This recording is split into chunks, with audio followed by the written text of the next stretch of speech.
More chips, don't let the salad win.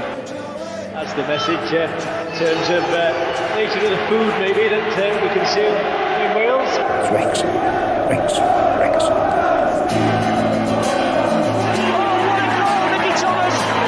He's done it, the magic little man, Watkin. Oh, he scored! Steve Watkin has got a goal! Ball breaks for Foden, it's in early, as Rush likes it, and he'll chase it, he'll collect it, Ian Rush! Bennett, and that's a second for Wrexham. Well, classic, changing defence into attack. Conley! 1-0 to Wrexham, Carl Conley's done it! Trundle for options, put it back to Morels. Oh, it's a good save! Oh no, it is, and it's in the back of the net. Andy Morel.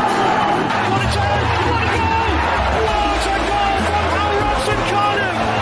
Folks, good wicket kids up. Something special is happening here tonight. Wales are going into the semi-finals of the European Championship. Wanagati, Ferguson has definitely won it for Wrexham now. Here's Mendy!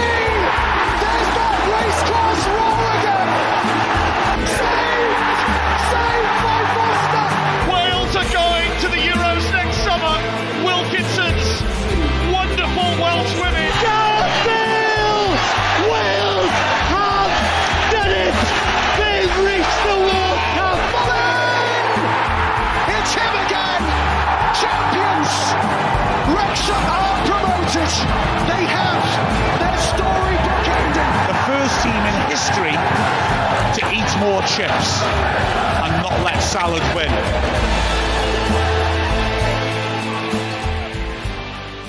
Hello and welcome to the Eat More Chips podcast, the official podcast for one of the most recognisable flags in the Welsh football supporters universe.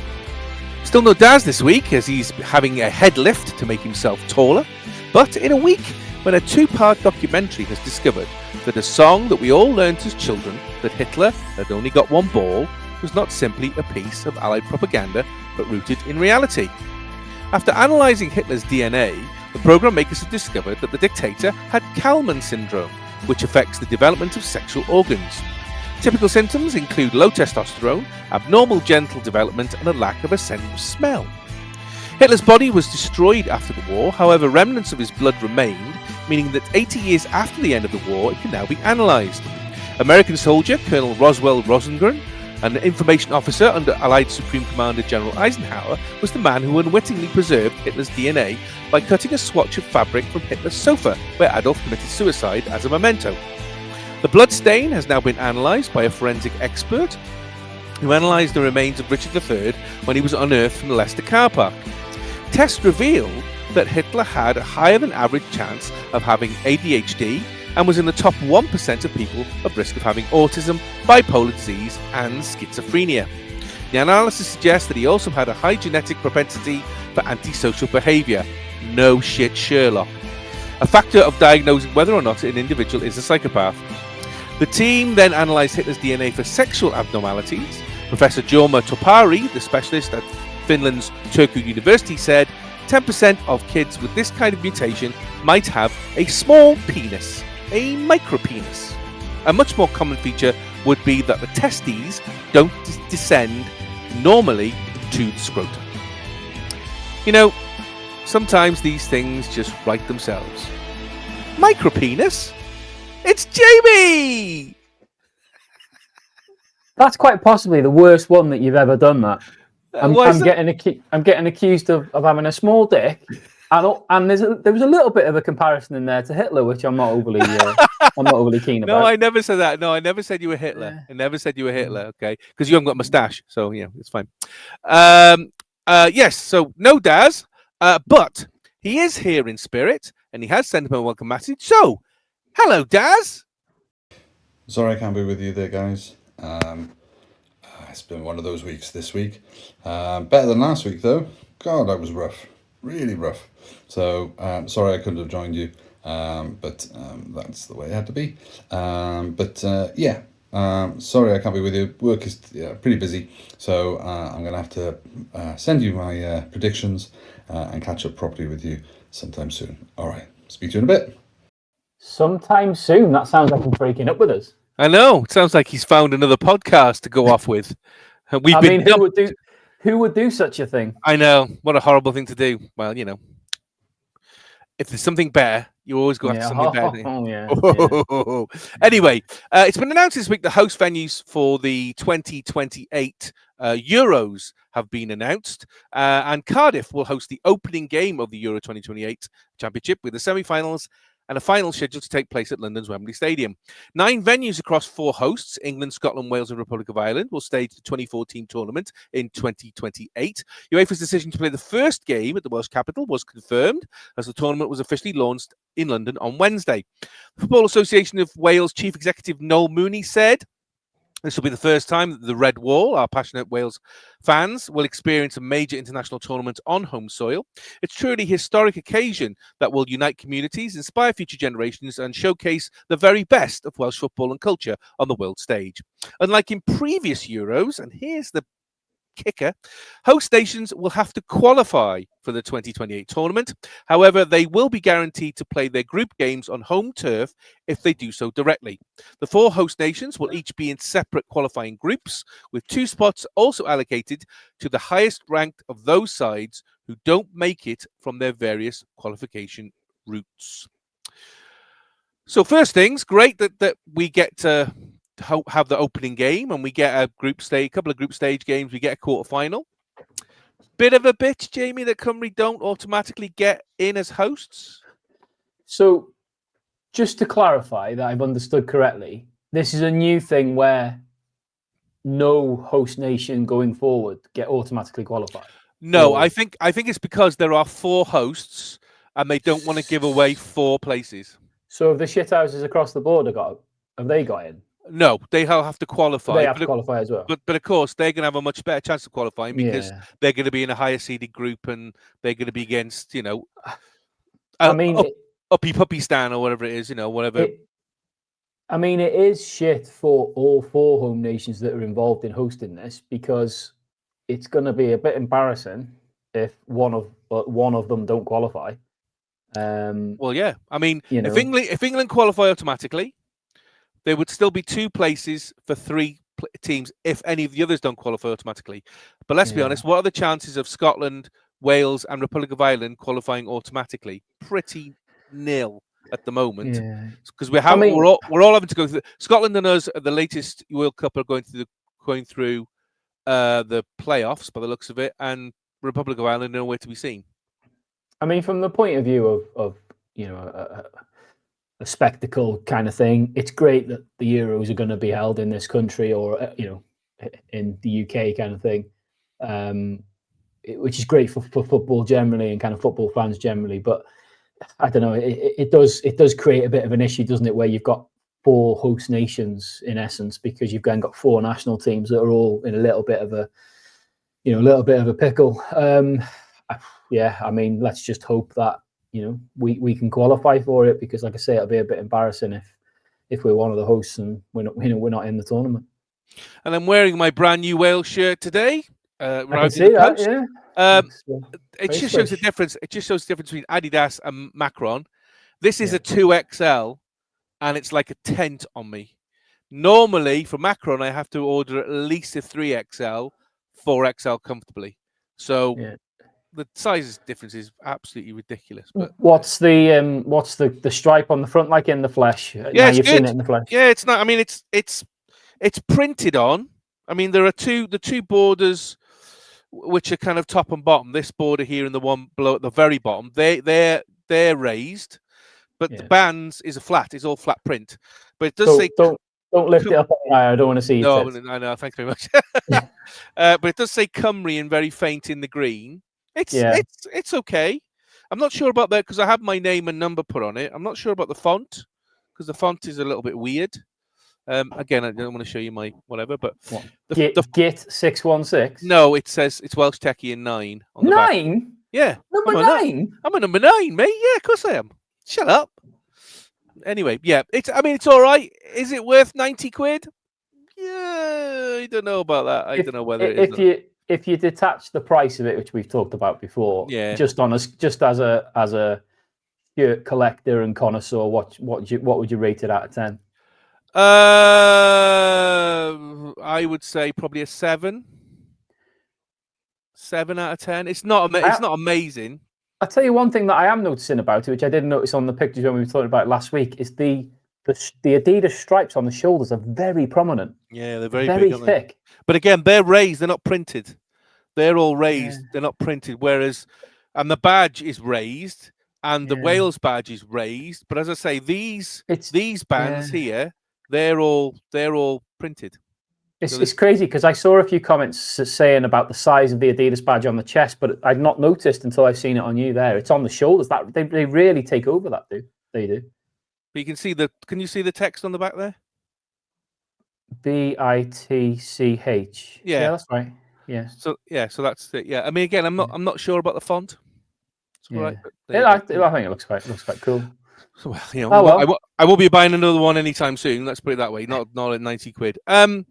Yet another eye-catching mural has appeared in Wrexham this week. According to the Evening Leader, the city has become a hotspot for talented artists to lay down their mark in recent times. From the Paul Mullin mural at the Fat Board to the recent stunning tribute to Wrexham AFC legend Joey Jones at the Turf, there has been a number of portraits created to help brighten up the area. Now, the latest mural has appeared on Crispin Lane, right by Wrexham AFC Stoke Kai Ras ground.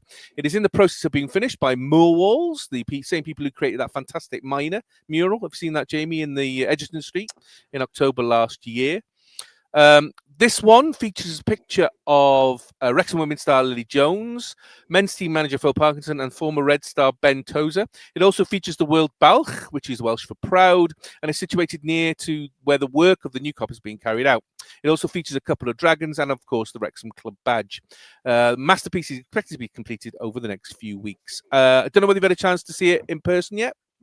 No, to be honest with you, I knew nothing about it until I saw somebody post a picture of it was just the Tozer bit I saw on social media, and then I obviously seen a few more pictures of it. And that, to be fair, that's probably the best picture I've seen so far, where I can see it all, because I hadn't seen the parky bit of it. But no, not seen it in the flesh. I mean, first of all, great that they've got another piece of artwork. I mean, Wrexham really is becoming quite a mecca, isn't it, for kind of football-based murals, or any kind of based murals, because there are so many now around the town. It's mega, isn't it? I mean, it's great as well that there's a bit of a mixture of do we call them artists? Is that the correct term? Yeah, definitely. Yeah, so of the artists that are doing them, obviously, Liam is kind of one of the main ones, isn't he? He's responsible for some of the most well-known ones, and then like we say before, the guy that done the Joey one. I mean, that's a stunning bit of work that is, and this looks incredible as well. But yeah, you're right. I mean, it's the more the merrier of these. That as much as the town has been rejuvenated to a point in the last couple of years. A lot of it because of the success of the football club and the interest in the town.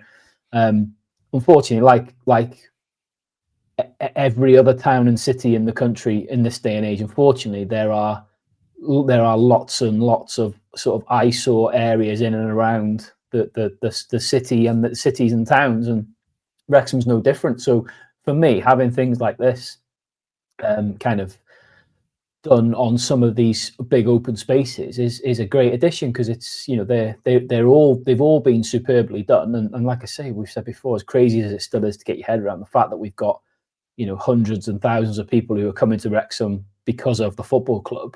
The fact that they can go on a bit of a tour or a crawl around the town to look at all these is brilliant.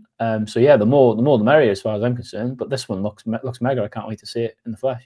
Well, it's great. It's got Parky in, obviously. Fantastic. It's got Lillian representing the women. Absolutely. Yeah. Bit surprised about Ben Tozer. Are you surprised they didn't try and include a current player rather than somebody who no longer plays for the club? Maybe he started trying to draw Ollie Palmer, but it was too hard, so he drew Tozer instead. I don't know. Well, somebody thought it was Luke Young to begin with, so maybe you're right. I mean, it's one of them, isn't it? You could stake a claim for so many players. Like, obviously Mullin had is that one still on the fat board of Mullin? Yes. Yeah, so you've got the Mullin. Obviously Mullin made such an impact on the football club and on the town. I can understand why he's got one, and obviously there's a couple of others. But I mean, you could stake a claim or an argument that a huge number of players you could do one of because they've played a part. I mean, Tozer did have a big contribution in the time that he was here. Why they've chosen to do to immortalise Tozer in this, I don't know. You'd have to obviously ask the artist, but like I say, hopefully if this is the first of maybe a few that are going to pop up, then hopefully we'll see a few more players. I can understand a little bit why the majority of these, or why all of these have been for players that you would consider more from a men's team point of view.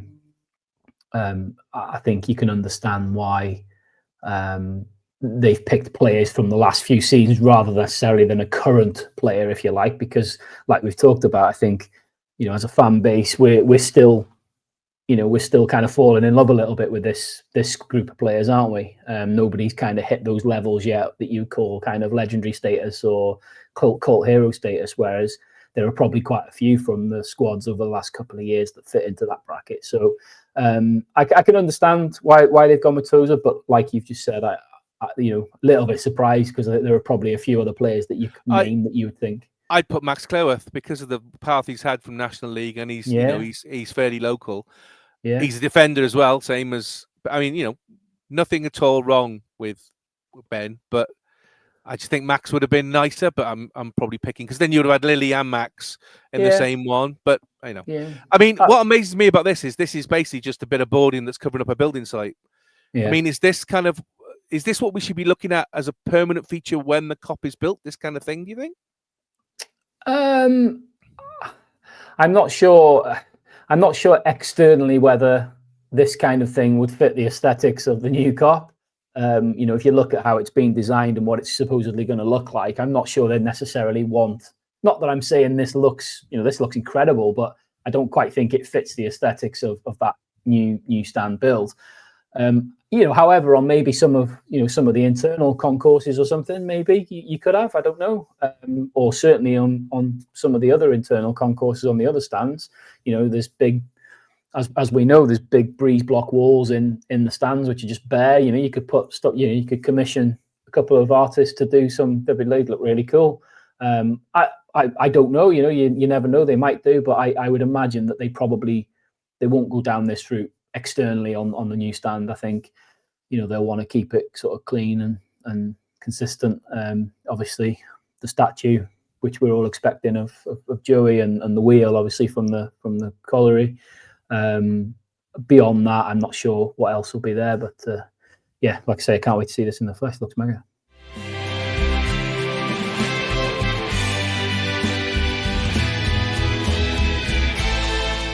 So last Saturday, at the Stoke Kairas, Wrexham welcomed Charlton Athletic back for the first time since April this year, and League One, last of the League One action. Let's look at the lineup first, Jamie. 4 changes from the Portsmouth game. Dobson in for Matty James, Thomason in for O'Brien, Longman in for Kakache, and Broadhead in for Windass. We've since found out that Kakache has an injury, so no surprise there. Apart from that, was that kind of expected? Because he'd gone with an unchanged side between Coventry and Portsmouth. So do you think he's kind of just mixing it up a bit? Yeah, I wasn't surprised. Just purely exactly like you've just said. We this was the third game in what, 10 days, 9 days, 8 days. What was it? 8 days. Week and a bit. Third 8 game days. In 8 days. Yeah. So third game in 8 days. I mean, as much as I made a comment a couple of weeks ago about the calling out the resources that these guys have got available to them, the fact they're professional athletes, they are still human beings, and there's only so much you can kind of do and still perform to the highest level. Plus, we've got a 25-man squad. You've got to try and you've got to try and you need to rotate players to keep players fresh and kind of in the groove, as it were. So I wasn't overly surprised to see the changes. The only thing that kind of did strike me a little bit was obviously Kakachi, I mean, it's such a worry. It's such a worry. I mean, the guy must be made of glass because, But he doesn't have a history of injuries. This is the first time he's had a run of injuries in his entire career. And they touch wood, they don't seem to be serious injuries, but it's maybe it's just bad luck. Let's hope that it's just bad luck and that he, gets a run of games, because like we've said before, I think the balance that when him and Kabore are in the team, the balance that they give the team, whoever else is playing, is unquestionable. And the fact that when one of or both of those aren't playing, not to sort of poo on Barney or McLean or Longman, but they're not at the same level as these two. So as soon as one of these isn't playing, it automatically has an impact on everything. But it is a little bit of a concern. It's a bit of a concern that he seems to be so fragile. Like I say, let's hope it's bad luck. But the only thing that really kind of shocked me, or not shocked me, but the thing that I did raise my eyebrows a little bit when I saw this lineup was the fact that we had Sheaf, Dobson, and Thomason in the same team. Mm-hmm. That felt like a very defensive-minded midfield to me, because I would kind of class all three of those as a very similar type of midfielder. They're more holding midfielders, and by having them three in there and certainly no O'Brien, you were a little bit concerned you were going to lose that kind of that moving forward impetus. But as it transpired, it wasn't too much of an issue. But no, I wasn't surprised to see a couple of changes. Well, neither you or I were there on Saturday. I was listening to it on the radio and you were working. So your good lady wife attended on our behalf. So maybe we should get her on and ask her what her thoughts were on this one. I mean, from my side, very even first half. I won't tell you what she said about Nathan Broadhead when I got home. I can imagine it wasn't choice words, to say the least. Very even first half. Wrexham survived a real scare just 40 seconds into the game as Isaac Olafe was unable to prod the ball home after Sonny Carey's effort was saved by Arthur. Wrexham then settled and had their best opening 17 minutes. Kiefer Moore teed up Max Cleworth from East Gabore's cross, with goalkeeper Kaminski tipping the defender's shot over. Okonkwo then reacted well to keep out James Bree's strike with his legs. Wrexham were then let off the hook on the 36 minutes as Harvey Nibbs lashed against the crossbar from only 8 yards out after Dom Hyam slipped in his own box. And at the other end, Nathan Broadhead dragged the shot wide before Ryan Longman blazed over from a tight angle as the score remained level up to half-time. I mean, Jamie, I don't know whether you've watched the entire game or just the highlights. To be fair, I struggled to find the time to watch the entire game. I've watched the highlights a couple of times. But I think, to be fair, watching the highlights and then filling in the blanks from everything that I'd heard and read and looking at the stats, the highlights did a reasonably good representation of how I think the game went. I mean, first and foremost, we'll talk about the penalty in a minute, because quite a lot happened before that. Yeah. But I do have to say that to win the game in that manner against the shithouse was just superb. And I think what I really loved was the fact that I didn't quite realise it, but I think Parky hates him too. Oh, he does. I don't think I didn't really know about this hatred until after this game. But the celebration of Parky after the game was just... We've not seen him that animated for a while, have we? No, he was properly... But I can't help but think that some of that was for his counterpart on the day. So kudos to Mr. Parkinson. The game, I mean, the game itself was... what I kind of read and what I'd heard before I'd seen the highlights was that it was, over the course of the 90 minutes, it was quite an even game, which, to be fair, is very much what I felt looking at the highlights. It looked a good game to watch. There was a lot of chances in the game. So I think it did look like it would have been quite an entertaining game to watch. But I think if you look over the course of if you split the halves in two or look at it over the course of the whole game, It was fairly even, two fairly evenly matched teams.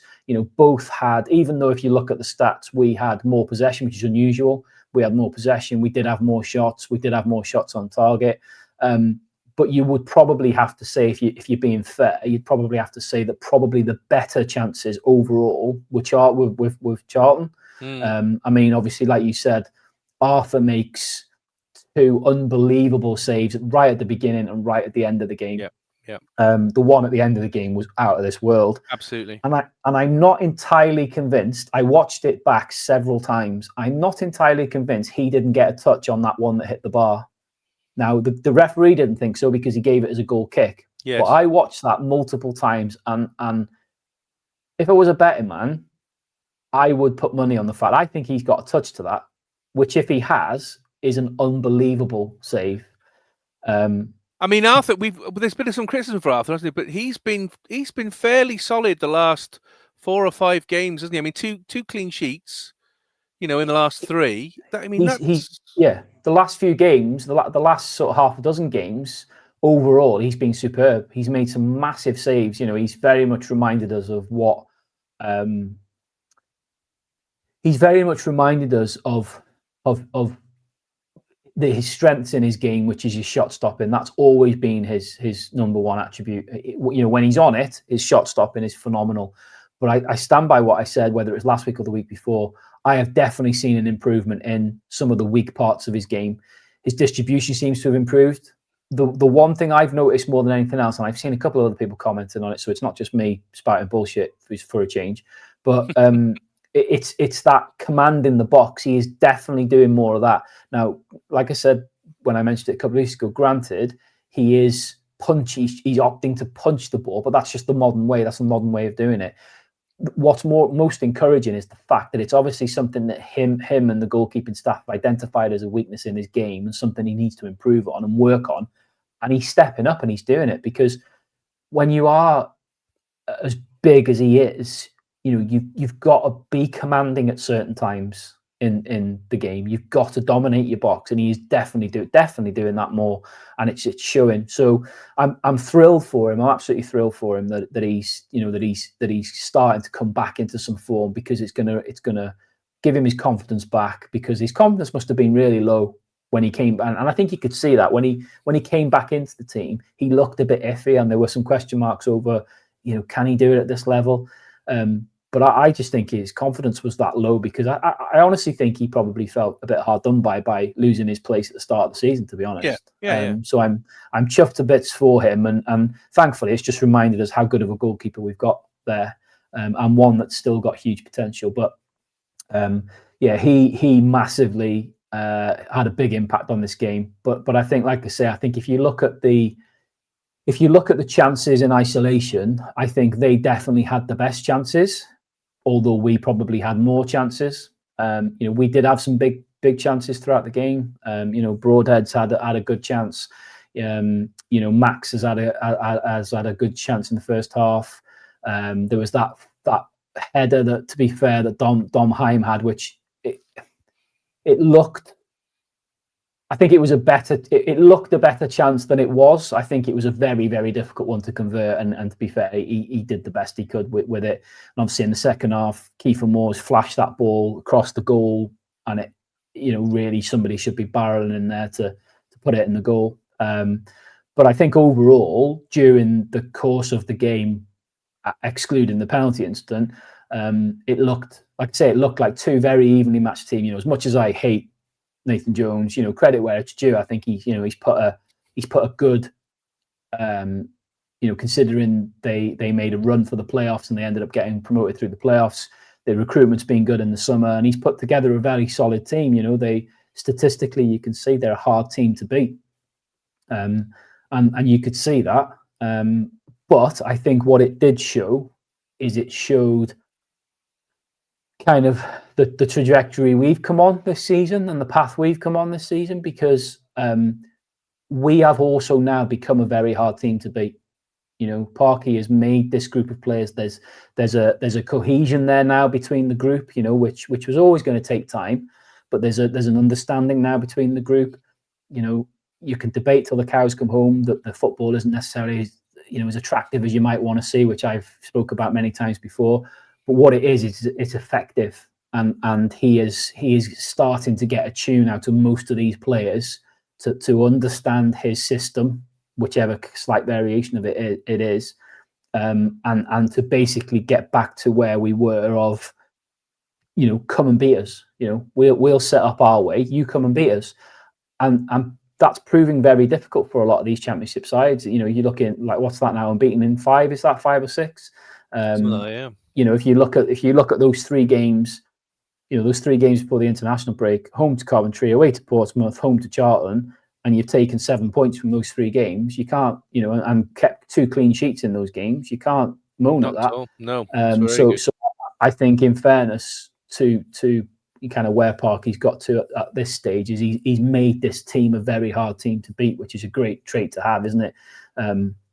We just need to make sure we've got options from an attacking point of view, because there are going to come times where we'll need to go and be ruthless, which we've talked about already this season. There have been games already this season where we've not been ruthless enough, and it's probably cost us points, whether that's all 3 or 2 points because we've drawn.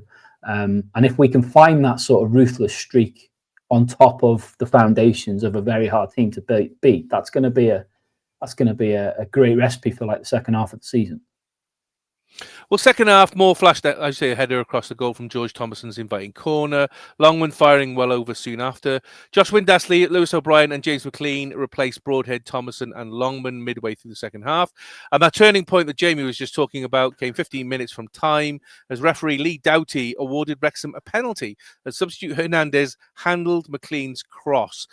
Now, I listened to this live, and Mark Griffiths didn't catch it, and Mosler didn't catch it, and none of them caught it. Mia Roberts didn't catch it. They were all like, they thought he was blowing up for a corner, and then it was confusion, and it sounded like confusion in the ground. And if you watched it, he flicks it, but it's the lightest of touches. I mean, look, I think first off, again, trying to be fair to Charlton, I can understand, if you're a Charlton fan, why you'd be fuming about that being given. What really shocked me was because obviously I'd seen the penalty incident. The penalty incident on like Twitter, but it was just like a close up of the actual hand, the touching of the ball, and the funny, weird sort of jump he did, and then the penalty itself. What I didn't see until I looked at the highlights was the kind of the full incident. And what really shocked me, and why I would be raging if I was a Charlton fan, is there's a big delay after it happens before the referee blows and points to the spot. And what's even more crazy is the fact that the linesman doesn't flag for it. It's the linesman that tells the referee. The referee doesn't give it initially. It's the linesman who's on the far side in front of the Charlton fans. So brave lad, like. But it's him that gives it. And if you watch it, he doesn't flag for it. What you see him doing is you see him touching his ear and saying something obviously over the comms. He must be saying, "Did he touch that?" Or something like that. But we how many times we've seen it over the years where linesmen have seen an incident and given a penalty. The first thing they do is they wave their flag. That's what the flag's for. Yeah. So I was really confused that I watched the linesman closely. His flag didn't go up. No. But a few seconds went past, and you could see him touching his ear, and then literally a couple of seconds after that, the referee blows and points to the whistle, points to the spot. Very odd, very, very odd. But I think, and I don't know, maybe I'm bound to say this, and I'm sure I'll be accused of being biased by anybody other than a Wrexham fan. But the bottom line is, you have to say it was a good call. However they gave it, you have to say it was a good call, because and I know we've talked about these penalties like this before. A few years ago, you wouldn't have even asked the question. his hand it's in a stupid place. I mean, what he is doing, I've no idea. I mean, it's not intentional, is it? Let's get that straight. It's not intentional. And he's basically just completely misjudged the jump and the header. He's completely misjudged it. What his hand is doing up there, I don't know. However, in the modern game and the way penalties are given for handball, you have to say it was a penalty because it touched his hand in the box and his hand is in a very unnatural position. Yep. So, although it might seem harsh, and I'm not saying I agree with it, I would like to see these silly handballs ruled out. Unless it is a full-on intentional handball, and we used to be able to tell the difference. So, why we feel we've had to overcomplicate it now. And some of these ones that are given in this day and age are crazy. And that one, I think that one very much falls into that bracket. It was a ridiculous penalty to give against him. Like you say, it wasn't intentional. It was just a bit of moment of madness and poor judgment. But to give that against him seems harsh. But you have to give credit where it's due. In the modern game, you have to say fair play to the officials for spotting it and for having the balls to give it. Yeah. Well, Josh Windass obviously slotted a spot kick into Kaminski's bottom left corner, and he nearly got to it, Kaminski, to be fair to him, to break the deadlock. The game then became stretched late on as Moore was denied by Kaminski in the final stages. Charlton then came agonisingly close to equal in the 9th minute of added time. Now, where on earth did 9 minutes come from? Because I couldn't work out where 9 minutes of added time came from in that game. I saw quite a few tweets, like people put in like 9 and loads of exclamation marks. I've no idea, obviously, because I wasn't able to watch the full game. It's hard to get a feel for where he got that from. If you take all the substitutions and the goal, you're looking at a max of 4 minutes. I mean, if you were watching it, did you watch the full game? Did you watch the full game? I watched the full game afterwards. I listened to it live on the radio. Oh, okay, you didn't go to Barbados or anything? No, I didn't go to Barbados. No.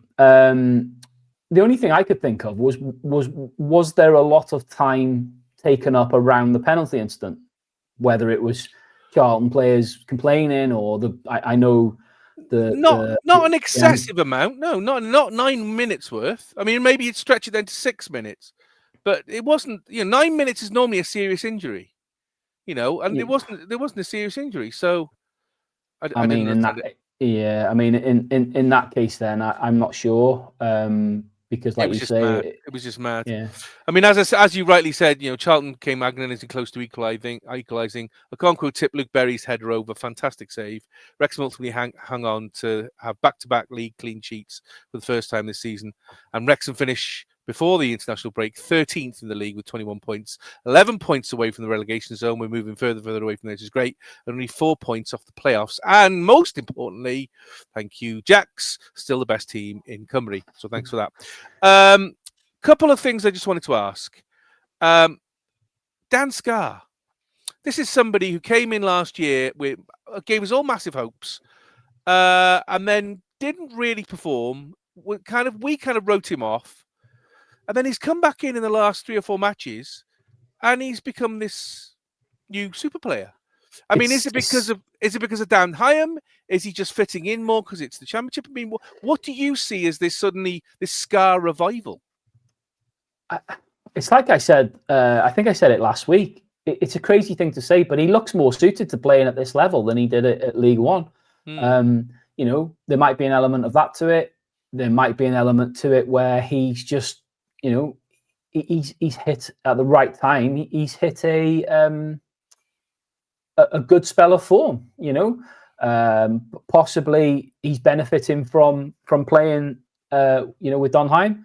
I think it's safe to say that I think since he's been in the team, we've looked very, very different defensively. I mean, would you say these are now our strongest back three? Clareworth, Scarr, and Hyam in that order? I'd say that's a difficult question to answer. At this moment in time, over the last few games, you'd have to say yes. But if I'm being honest, I can't help but think that it's a tricky one, because you can't change them unless they give you a reason to change them, whether that's an injury, a suspension, or poor form. So I don't think he will look to change these three unless he has to. However, I am convinced that as we go through the season, the intention or the intended three will be Hyam, Doyle, and Max. That's kind of where I think he will want to get to. But at this moment in time, you can't change this. You can't change this back three because they look solid.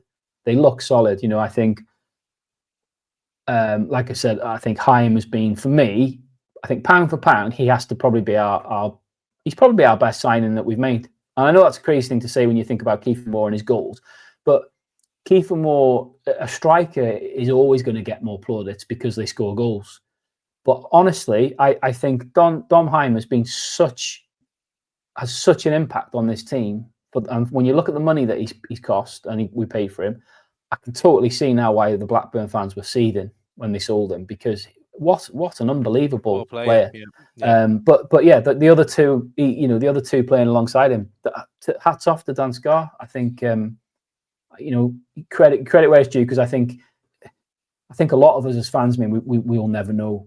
We'll never know internally whether this was the case, but I think a lot of us as fans were thinking it was a toss-up between him and O'Connell. One of them would be going out the door, and I think a lot of people,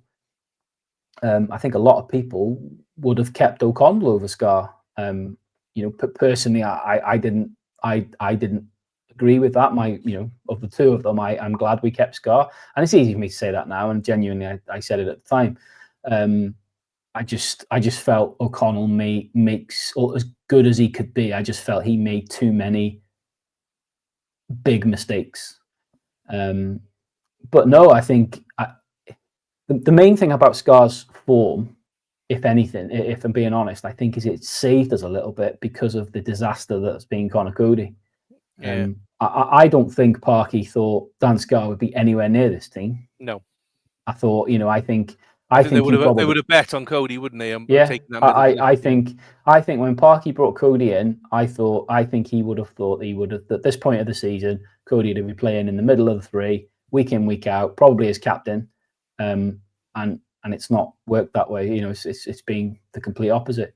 Are you going to ask me about any other players? Because there is one other player that I wanted to mention along the same lines. You just go ahead. I might talk about somebody in a minute, but you go ahead. Okay, so the one I wanted to mention in a similar vein is Dobbo. I think there's an argument to say he's probably been our best player, consistently our best player over the season so far. And to think that he's never played at this level before, I think a lot of people probably wrote him off at this level. I was unsure. I'll be honest, I was unsure, and I think in a crazy way, he's possibly given Parky a headache he didn't want or need, because I genuinely don't think that Parky in the Championship, I genuinely don't think his first 11 included George Dobson. But at the moment, he's there on merit. Again, from the reports I read after the game, from the bits I saw in the highlights, from the stats and everything else, he was great against Charlton again. He's just improved so much from an already good level that he was playing at. And I think, again, that's, like I say, it's maybe given Parky a headache he didn't necessarily want or think he'd have, but what a great headache to have. The only downside... He just seems very relaxed, doesn't he? In the post-match interview, he just seems very relaxed and very happy. There's no tension there at all, which is great to see in somebody in such a key position. It is. You're right, and I think the other really important thing about the fact that he's hit the ground running and he's found a good vein of form in the Championship is it one of the major pluses to him being involved in the first team, or involved in the first 11, is he's an old school player, isn't he? He's an old school from the old school squad. He was involved the last couple of seasons, and that I think is really, really important, because that offers a little bit of a connection between kind of team ethic that was so strong and was a huge part of the success we'd had with the 3 promotions to this whole raft of new players. And we talked about it a few weeks ago, didn't we? I think around with the Cardiff result that after that game alone, it felt like there was a bit of a disconnect, which we'd not seen for a long time. And I don't know, maybe they've spoke about it internally or whatever, but it feels like we've turned a bit of a corner in the games after that, and we're starting to, the team looks like a team again, and there seems to be a connection growing again with the fan base, and which is a good thing. But no, I think Dobbo, he's very much there on merit. I think he's been fantastic so far this season. And as we said earlier, Kakache apparently has an injury again. Mo went down towards the end with holding his hammy. He walked off the pitch and he walked all the way around the long way back to the dugout rather than going up the tunnel. He's since withdrawn from the Cymru squad, so he's not playing international this week. We're still managing players like Sheaf because of, we're only giving him kind of 60 minutes at a time. I mean, are all the kind of little niggly injuries worrying, or is this the reason why Parky brought in and try and get that strength in depth? Because it's like, well, if we have these bumps in the road, which are going to happen because every team has them, I was listening to Nathan Jones whine and whinge after being stuffed by us, and he was saying the same thing. He was saying that they're in injury crisis at the moment because 3 of their usual back 4 didn't start against us and all this kind of stuff. So all teams have the same problem. I mean, is it a worry, or kind of is Parky just doing his thing and having the pieces to put in place if we do get these niggly injuries?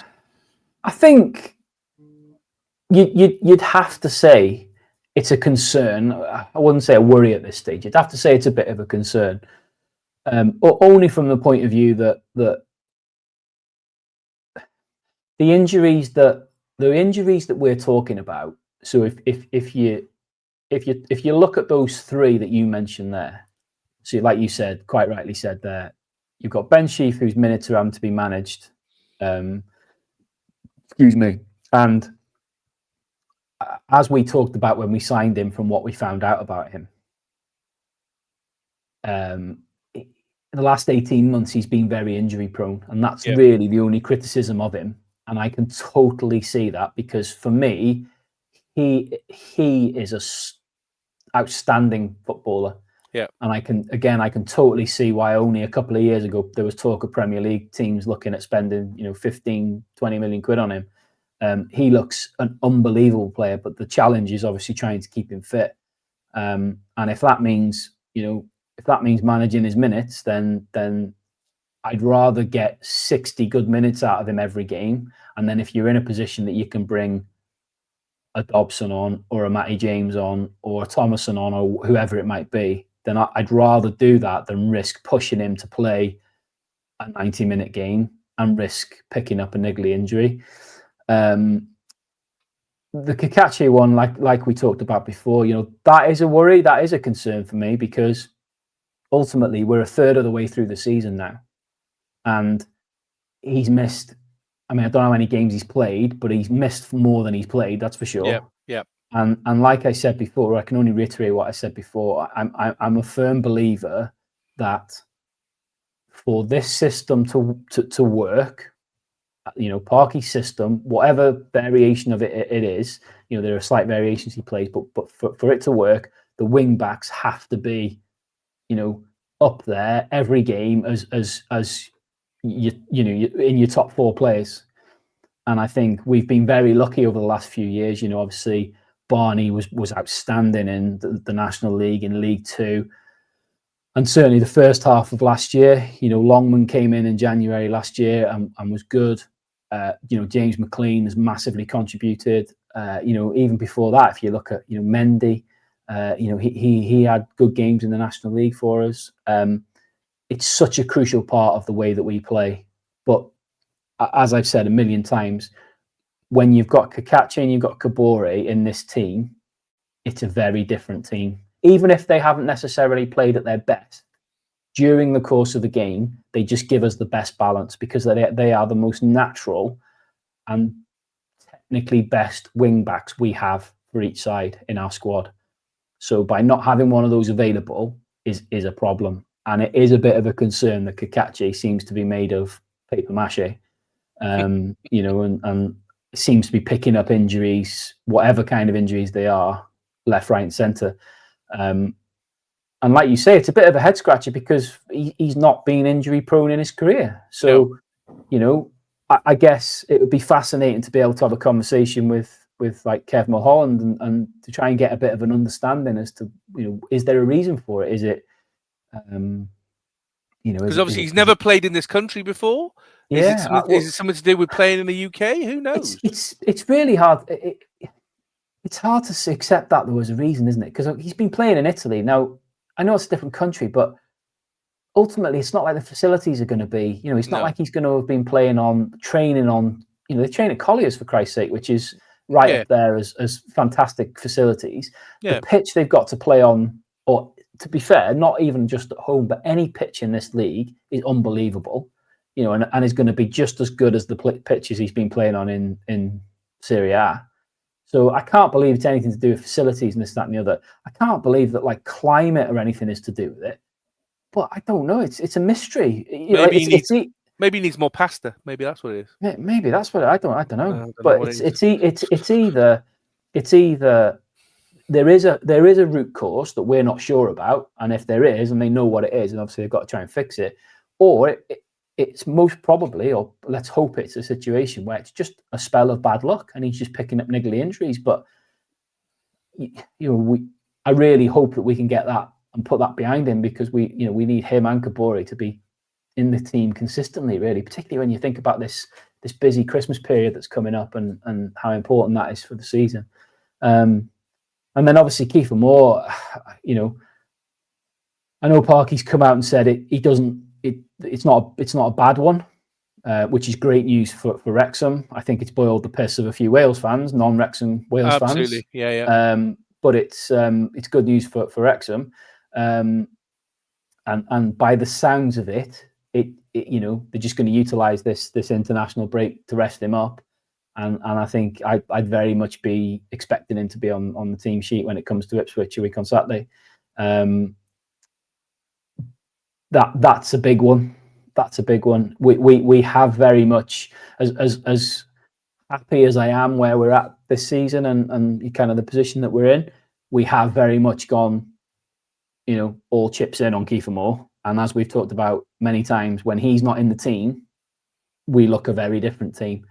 And we clearly haven't adopted a setup, a non-Kiefer Moore setup. We haven't got one in the bag yet. I don't know if they're working on it, but when you take Kiefer Moore out of this team, it's a very different looking team. So that has always been a worry since the couple of games into the season, and we could see how central he was to the way we play. Him not being in the team for a length of time, it could be a problem. Be fascinating to see what they do in January. Obviously, I know we'll talk about that close to the time, but there has been talk this week, haven't there, where apparently fairly some messages going to some people, including from prominent people like Rob Mack, have said, listen, we've got money in the war chest. If we need to spend it, it's going to be there. So, I mean, you can only do limited stuff in the January window. You can't do mass changes. Not that we would, like we did in the summer. Yeah, I heard these little rumblings and conversations and supposedly things that have been said. I'm quite intrigued by that, to be honest with you, because I mean, you'd assume there's something behind it, because you wouldn't think that this is just somebody's made this up.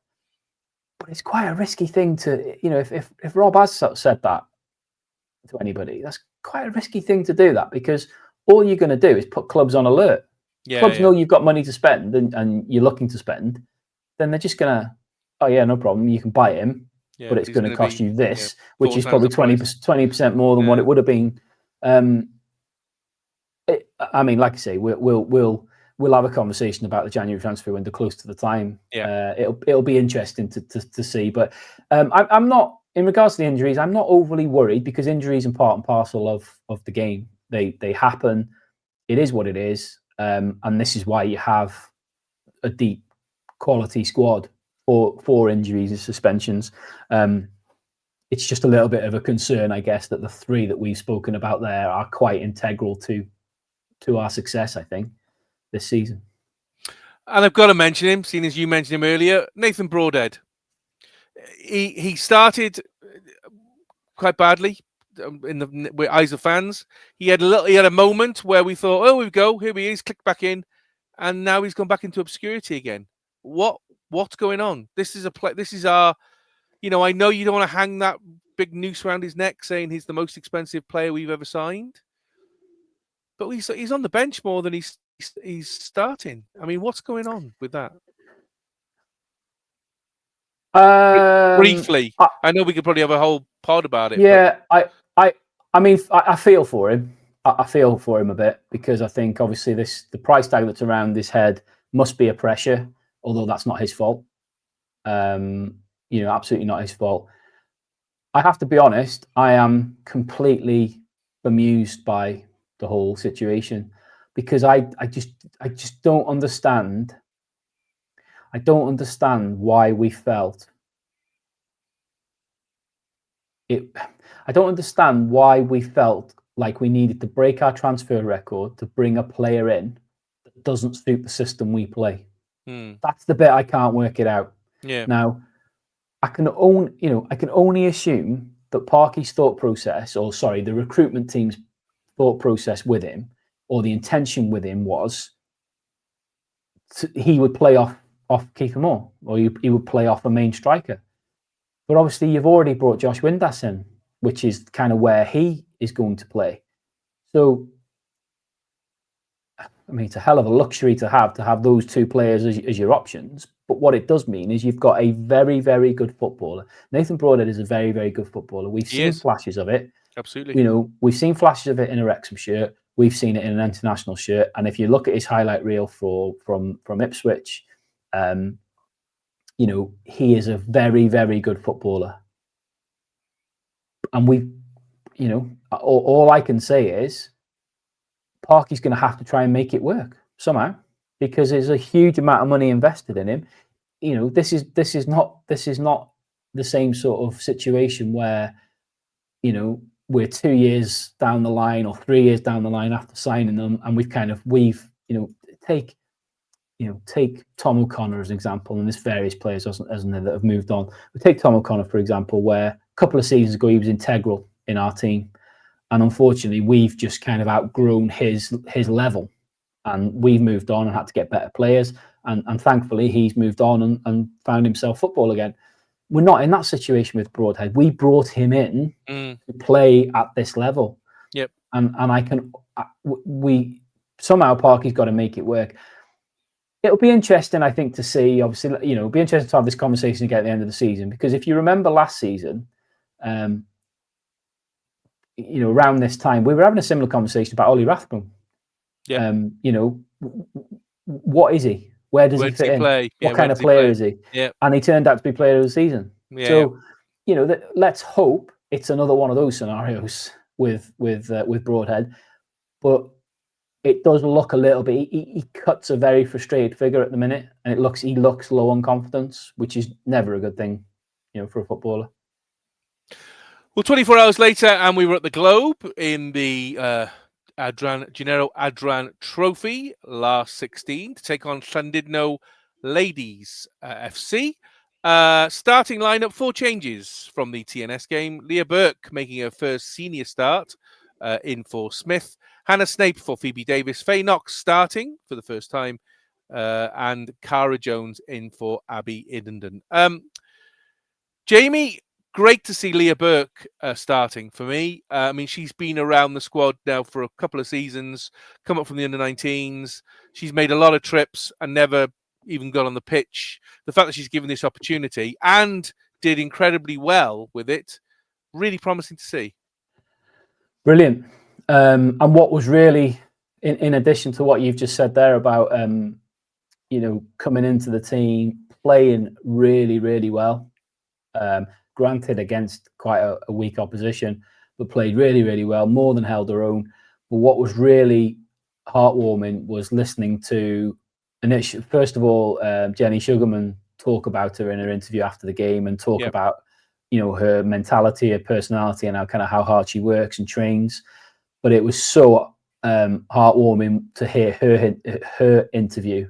I mean, she was absolutely buzzing, smile from ear to ear, and so proud that she played her first game in a Wrexham shirt. It was brilliant. If anyone's not seen that interview, go onto YouTube, onto the Wrexham channel, onto YouTube, and go and find it. It's only 2 minutes long, but it's honestly, it'll make you smile. It's such a lovely interview.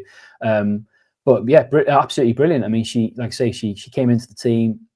Obviously, great experience for her playing alongside the experience and the quality she was playing alongside. And as she alluded to herself in her interview, is learning so much off this, this kind of. Well, to have somebody like Jodie Bartle next to you, exactly, yeah, she is, yeah, exactly, and she name checked Jodie Bartle, and she said, but what she must be learning off a player like that, and a little bit like we were talking with the men's team. I think, if you are a Max or whoever it is, someone like Dom Heim, Jodie Bartle, someone like that who's a very steady, experienced player, really, really will help younger players, inexperienced players, low in confidence players, whatever it might be. But yeah, I thought she was brilliant. I mean, interestingly, with the starting lineup, I listened to your affair pod that you do, and you guys were talking about the lineup, and when you saw the lineup, you were thinking kind of massacre, massive score, But this to me only really highlights what I said last week about this, which is Jenny Sugarman hasn't got the luxury that Parky's got of a 25-person squad, where she could literally change all 11 for a complete, unless she was going to go down the route of putting under 19s in. So she's got such a small squad to pick from. I always knew the team would be strong, even though there were some key changes in this, and there were some key players that were given. I know what you're saying. I know what you're saying, Jamie, but you could have put Rosie Hughes in the front instead of Maz Mahmood or Katie Barker. She could have put Chloe in goal instead of Liz. There were other options for her to do. For me, this just showed that she absolutely respects the cup as much as she respects the league, and is not going to insult 100%. Llandudno by saying we're going to play kids because we think that we can beat you with kids. She said she's going to make changes, but she's made changes that all that do is just change things a little bit. Oh, yeah, 100%. I mean, like you say, I think. Excuse me. I think. She could have made some other changes. She could have made some other changes, but I wasn't surprised in the slightest to see this kind of team and the strength of this team. And yeah, I mean, as it transpired, it kind of reflected, didn't it, in the game? Well, yes, goals from Cara Jones, Faye Knox, 2 from Katie Barker, 2 from Rosie Hughes to continue her long running. I mean, she's now the Wrexham player that scored the most against Llandudno in our history, and then a hat trick from Maz Mahmood, making it 9-0. And it could have been more if we'd have been a little bit more clinical, which I think is a little bit. I mean, is that for you because Wrexham are now that good, or were Llandudno just weak? Bit of both. I think. Look. You had to feel for Llandudno. It was. I don't think Lizzie Craven had one serious save to make. No, all day. It was a massacre, wasn't it? I mean, let's be honest. It was like that episode of The Simpsons where, it's like, stop it. Stop. He's dead already. It was like that. It was just, and you had to feel for them because. I mean, they never gave up. They never, they didn't go down kind of 3 or 4-0 and then sat back in 2 rows and thought, well, let's just try and whatever. They went for it. It's just they were just picked apart. They did, and ultimately, what you saw as the game went on was that huge difference in quality. I mean, I think probably the best way of looking at it is if you think about it, it's what, 4 years ago that we got promoted out of the Adran North. You know, we were in that league 4 years ago, and they would have been a league. That would have been the kind of level we were playing against in the league.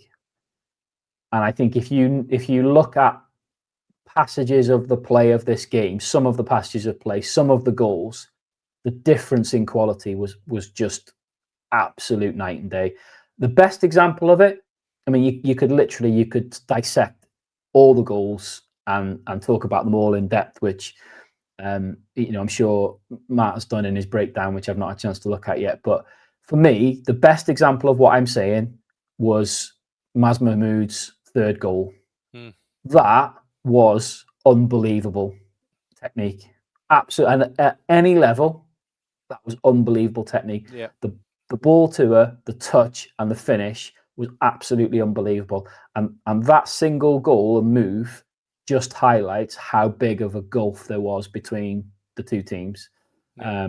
But it's hard not to have some sympathy for Llandudno, because to be on the receiving end of a mauling, and that's what it was. Like you say, they've as much as they didn't give up and they tried their best, they've not tested the Wrexham keeper at all. Really struggled to get out of their own half, and that's nobody play at any level. Nobody plays football to want to be be on the receiving end of a hiding like that. Not at all. But credit to the Wrexham players. They were very professional. They were very efficient, and fundamentally they did it with they did it in the right way. There was no arrogance about the performance. There was no arrogance about the demeanor of any of the players. It was a very professional, very efficient. We're here to do a job. We will do that job to the best of our ability. If we do it to the best of our ability, we are significantly better than the opposition, and that's going to show in the result, and it absolutely did. Like you say, I think the only surprise, but the only thing really is, if you're being critical, it probably should have been more. Doesn't really need to be though, does it? I mean, so Wrexham, obviously, that was the biggest win of the weekend, and there were some, Cardiff beat Flint Town United 7-0. There were some really, really big ones. However, all the Adran Premier sides all got through to the final 8. Draw was made last night. Wrexham will meet Aberystwyth Town Women at home, so it will be at the Rock, if we're there by then, in the quarterfinals. That's to be played on Sunday, the 14th of December. So we will be playing Aberystwyth Town at home in the league the week before, on the 7th of December, and then we'll be playing them again on the 14th of December in the quarterfinals. The interesting bit about this for the quarterfinals is, in the draw, Cardiff have pulled Swansea. So that means one of the big teams will be out at the semi-final stage if we get through. I'm saying this very, very quietly. Does this open up the draw for us to maybe give us the best chance possible to get our first silverware?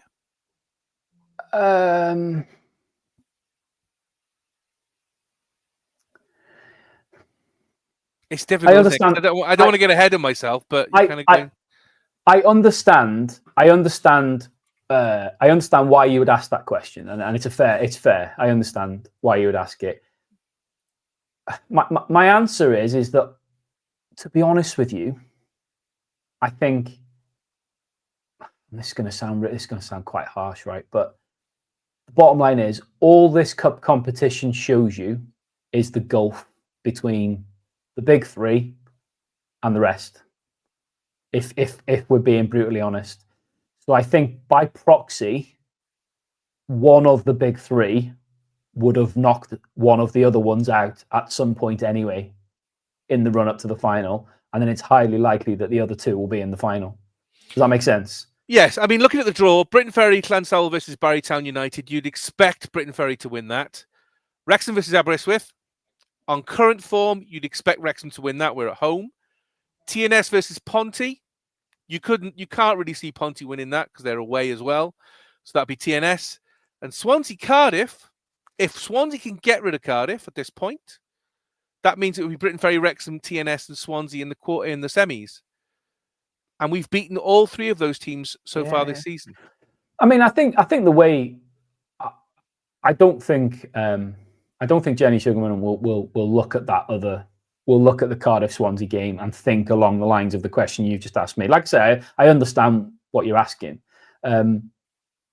She will just be focused on what we're doing, and ultimately, the likelihood is that if we're going to win this, we will have to beat Swansea or Cardiff somewhere along the line, possibly both of them. Well, obviously can't now because of they've drawn each other. But prior to this round, there was the thought process that possibly you might have to beat both of them. At the moment, you'd say the likelihood has got to beat one of them. If we're going to get through to the final, because obviously we dropped out in the semi-finals of the Adron Trophy last year. If we get through to the final, based on the draw with all the 8 Premier teams in there, who would you want in the final right now? Realistically, of course. I mean, we'd love Ponty in the final, but that's not going to happen, is it? I think if you're going to win a cup, you want to beat the best teams, don't you? And I think if you're going to win it, you in an ideal world you'd want to beat Cardiff in the final. That's If that happened, that means Wrexham and Cardiff would have been in 3 of the 4 last trophy finals. Yeah, but the problem there is that I think what this is doing, if you strip everything back, I think, and obviously we're going to talk, we'll talk about the games and each game as it comes along, whether it's a league game, a cup game, or whoever the opposition is. But I think when you strip all this back, what it does do is it filters into that bigger conversation that we've had a few times and will probably continue to have, which is, unfortunately, there is a huge gulf between a couple of the teams and the clubs at the top of this pyramid and everybody else, and it's hard to see what the future looks like for the Welsh system unless something significant changes. Because at the moment, like you say, you've only got to look at that Wrexham Llandudno game in isolation. That was a first-hand, real-life example of where there is a bit of an issue at the minute. It's going to be the same all the way through the cup. And if it is Cardiff Wrexham in the final, it wouldn't surprise anybody. No, it wouldn't. It wouldn't surprise anybody. But yeah, but coming back to your question, I think ultimately I don't think Jenny Sugarman will care about what anybody else is doing. She seems the sort of coach who is just absolutely focused on what her team have to do, what she has to do, and whoever the opposition are, it's the only one she's interested in is whoever the opposition is, that the game they're playing next, and that's how it comes across. That's how it comes across. But it'll be good. If nothing else, it'll be nice to put Aberystwyth out of the competition. He's not here, so you can't do that. He's not. He's not here, is he? He's not here to defend himself. So yeah, I understand.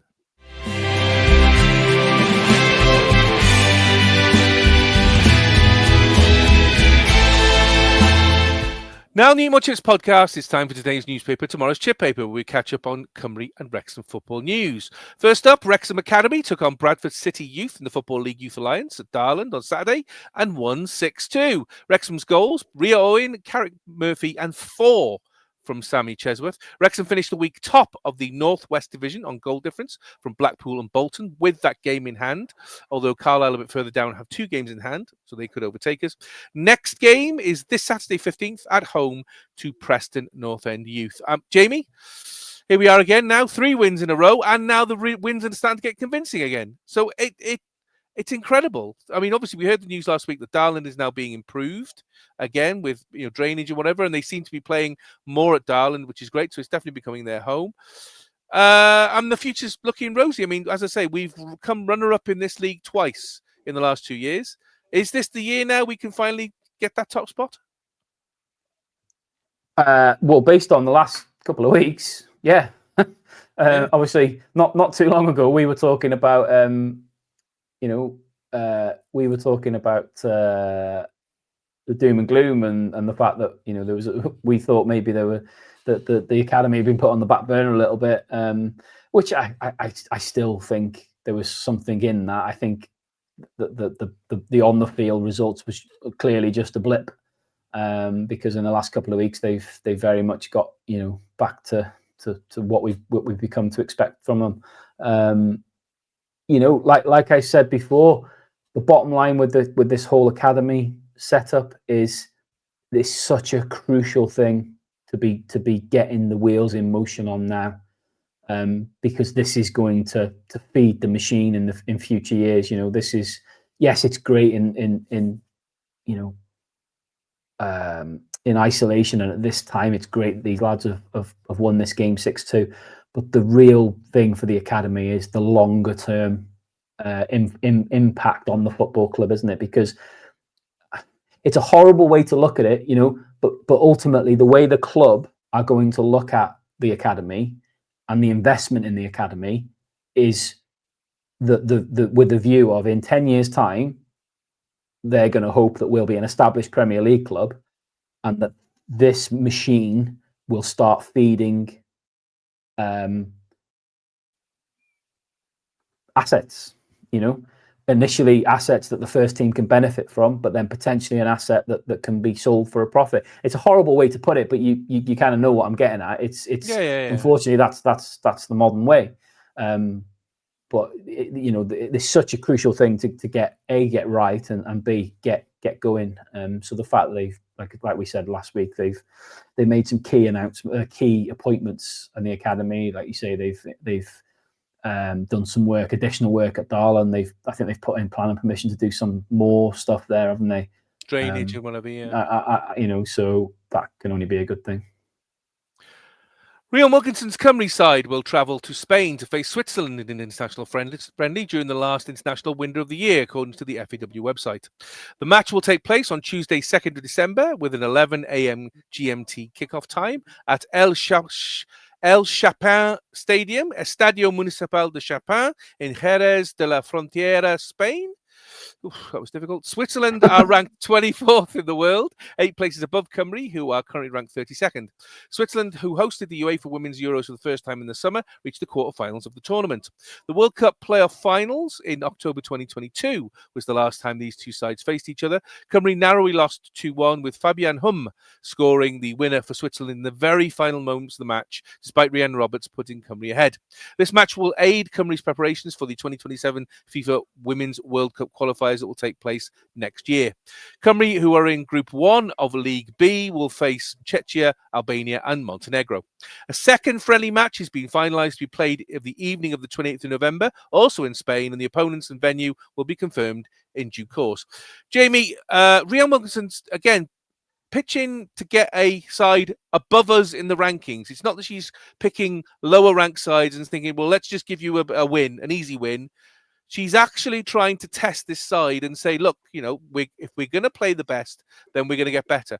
And that's got to be a good thing, hasn't it? I think so, yeah. I mean, as long as it's a fine line, isn't it? I don't disagree with the thought process of doing what she's doing, because ultimately, if you're playing against better opposition, you would hope that that's going to make you better, or you'll make your team better. The challenge is trying to find that balance, because what you want is you want competitive, and probably going into it with a view that you're probably going to lose. But what you don't want is be in a situation where Wrexham Llandudno and you get battered 7 or 8-0 or something like that, because that could be counterproductive. But look, that's just my opinion. I mean, Christ, I'm going to tell Rian Wilkinson what she should and shouldn't do. But it's good she's taking this opportunity, because it'd be very easy to go, whatever. She's taking the squad to Spain. So warm weather, which is great, nice warm weather setup, so she can do maximum amount of training, maximum amount of sessions at camp. She's not going to park herself back here and in the rain and the rubbish. She's going to be playing Switzerland. She's probably going to be playing, I would imagine there's going to be a fairly decent second side as well. So she's doing the right thing when she needs to. I can understand the thought process and the benefits from it. And as long as they can come away from it, even if it is with a defeat, as long as they can come away from it with something constructive that they can, that's of a benefit moving forward, then that's all she'll want from these games. So yeah, you know, time will tell, but obviously she knows what she's doing better than we do. Wrexham have been chosen for 3 televised fixtures in the latest round of broadcast selections by our EFL Championship campaign. The home fixture against Leicester City on Tuesday, the 20th of January 2026, will now kick off at 8 p.m. and we broadcast live on Sky Sports Football. Later that month, our trip to Sheffield Wednesday on Saturday, the 31st of January, is now taking place at the earlier time of 12:30. On Sky Sports Plus. And the final pick brings our away visit to Bristol City forward to Friday night, 13th of February. So at least we get away from Valentine's Day, which is great. That'll be on Sky Sports Football and will now kick off at 8 p.m. GMT.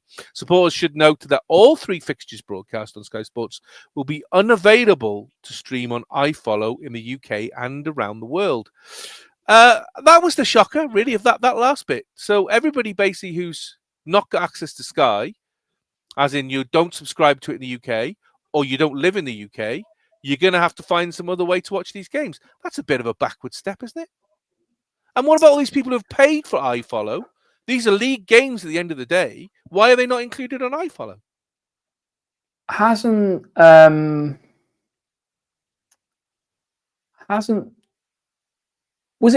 they not done this before for the other Sky televised games? I don't know. I don't know whether they've not been available on iFollow. It's the first I've heard of it being announced like this, certainly, and I may have just missed it.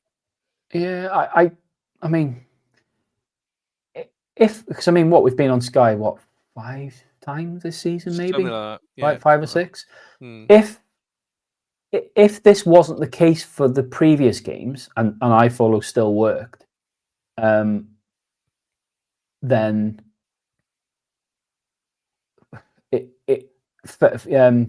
this would seem odd that this is kind of now suddenly why have they done this?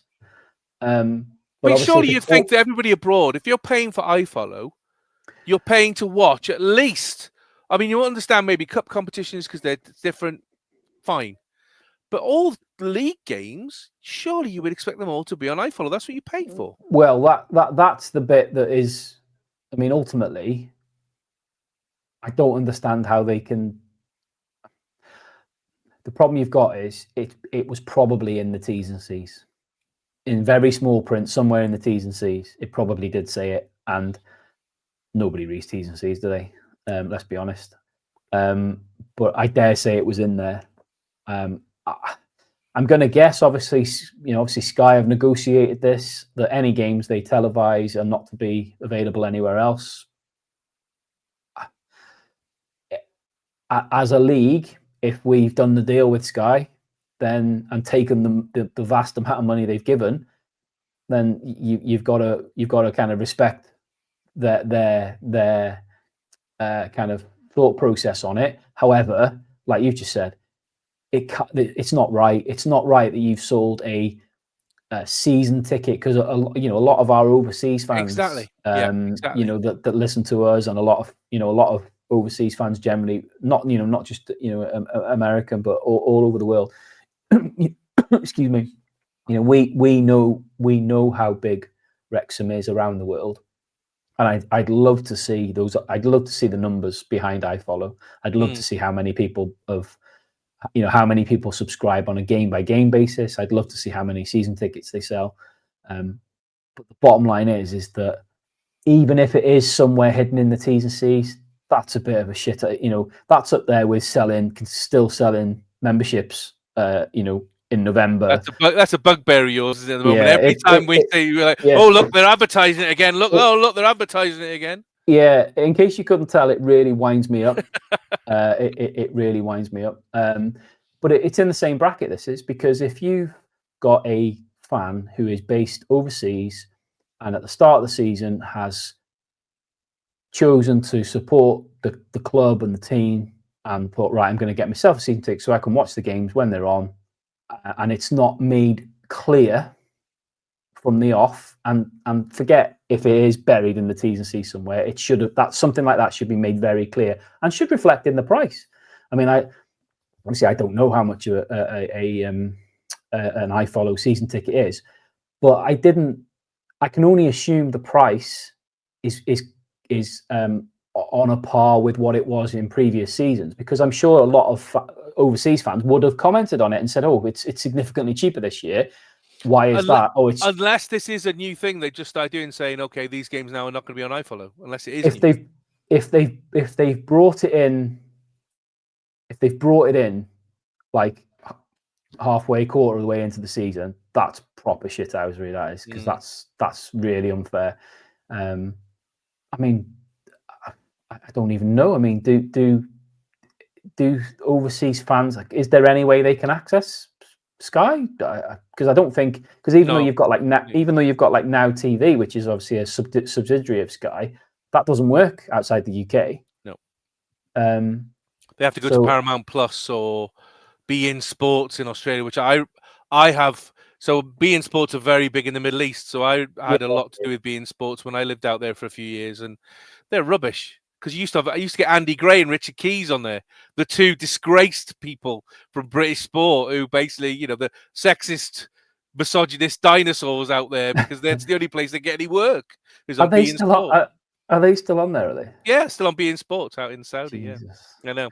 But I think that's just. I think it's not fair, is it? It's not really fair from that. No, it's not. It's not, because it's, like I say, it wouldn't surprise me in the slightest if it's probably buried somewhere in the T's and C's, and people just have missed it, which is understandable because nobody reads T's and C's. Do you think we've got away with it there, having only these 3 games? I mean, obviously there might still be some more to come, because they've got a final set of announcements as we get later in the year for the final games.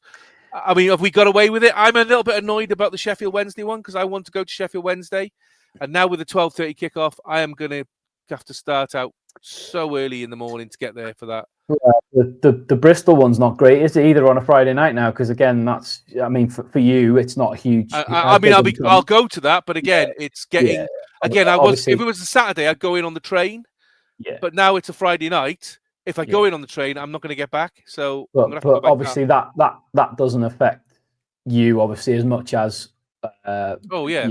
fans based in Wrexham. But that's a hell of a trek that is to do on a Friday night, and the time of year as well. Am I surprised? No. I mean, unfortunately, it's the same thing that we've spoke about when we talked about this in the past, isn't it?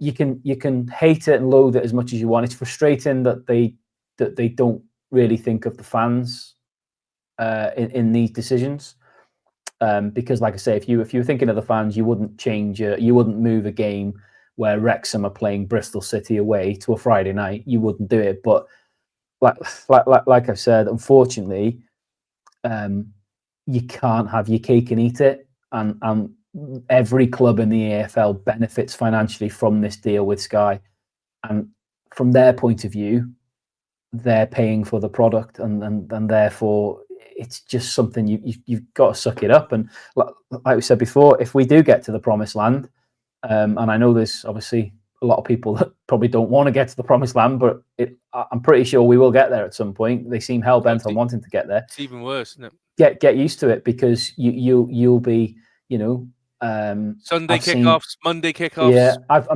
seen 6:30, 8 o'clock. I've seen games. I watch a lot of Premier League football, and I've seen games where you've got bloody whoever, Birmingham or one of the London clubs playing Newcastle on Monday Night Football, and I'm like, oh, brilliant, Newcastle Chelsea on Monday night, that'll be great, get a few beers and everything else. But I never once stop and think, oh, that's a bit of a trek for Chelsea fans to have to get up to Newcastle on a Monday night. So yeah, get used to it, because if we do get to the promised land, it's only going to get worse. And whatever level we're playing at, certainly for the foreseeable, Wrexham are always going to be a draw, aren't they? Whilst there's this buzz around it, they're always going to be a draw. And as you say, as we get closer to the second half of the season, certainly towards the end of the season, if we are in contention for anything, whether it's playoffs or whatever, you can bet your arse there'll be a lot more games that'll be affected. Absolutely. So, absolutely.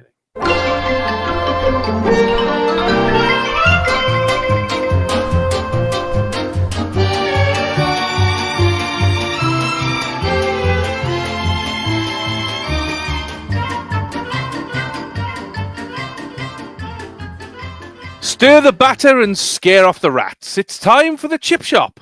Jamie is serving solo, as Daz is still away, although we will hear from him as he's dialed in using his usual dial-up internet. Thanks, Beep, Daz. beep, beep, beep, beep, beep, beep, beep, beep, beep, beep. So, if with Jamie on hand, expect the same slow, crappy service as usual. Let's look at last week's predictions, shall we? Jamie, very, very happy, as was Daz, because they both predicted a Wrexham Charlton win, although they didn't manage to get a bullseye. I, unfortunately, were my complete turncoat, expected Charlton to win, and they didn't. So I've lost ground. And then we all predicted Wrexham to beat Llandudno. We just underestimated because we didn't think it would be by as much as it was. So that goes to show, doesn't it, that we should always back the girls without further ado. So it's a very international feel to the menu tonight. So first into the fryer, it's Lichtenstein.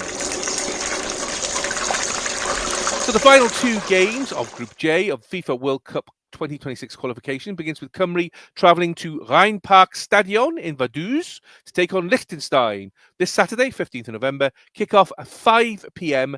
GMT. That will be live on BBC One Wales and S4C.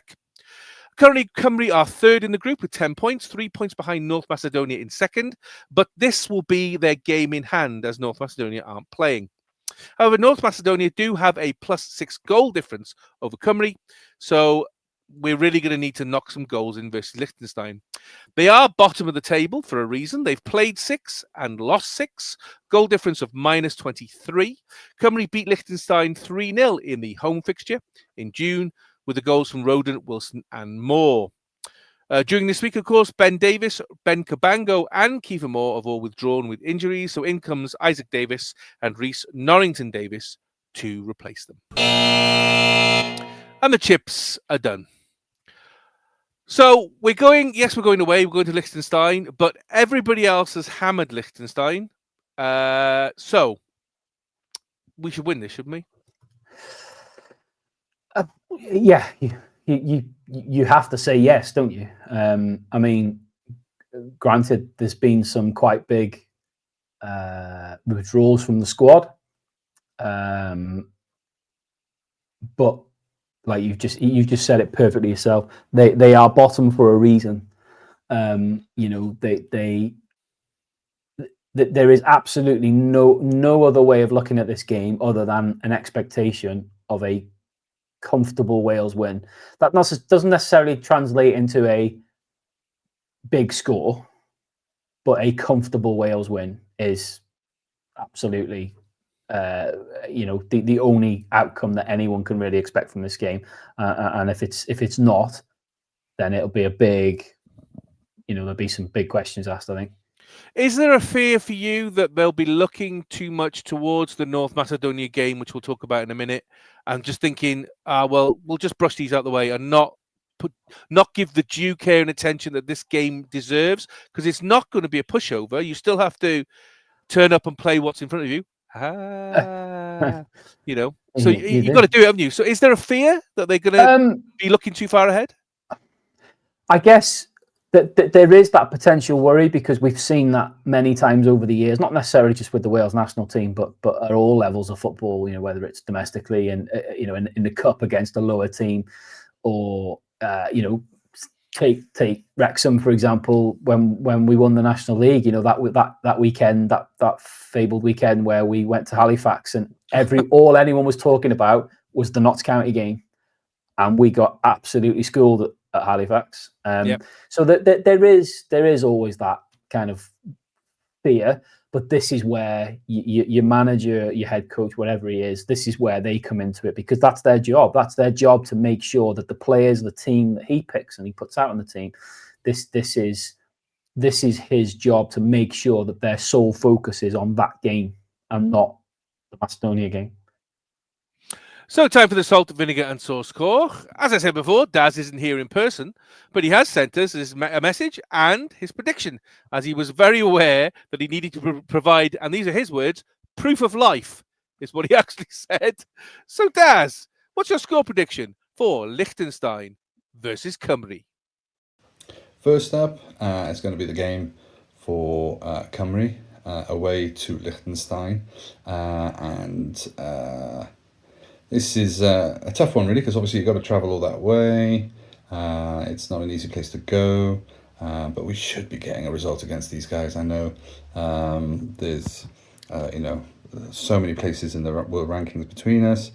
We should be doing a job on these guys, but it is away. So that's the challenge.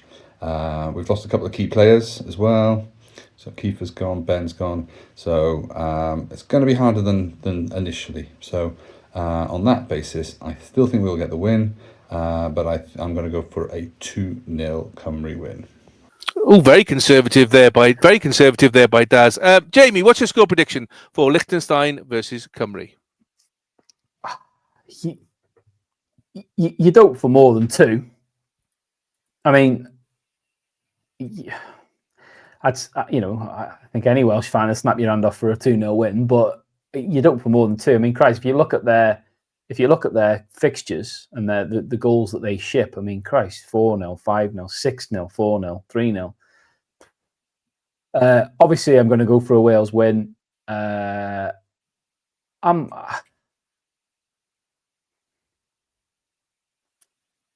going to go for 4-0. And I'm predicting Liechtenstein 0, Cymru 3. I think we'll definitely get the win. My fear is that we're going to struggle to begin with. We're losing Kiefer Moore is a big one, and I know he's not starting for some of the games, so he's not our out-and-out striker, and he's the one that gets the goals. But we've got a number of injuries.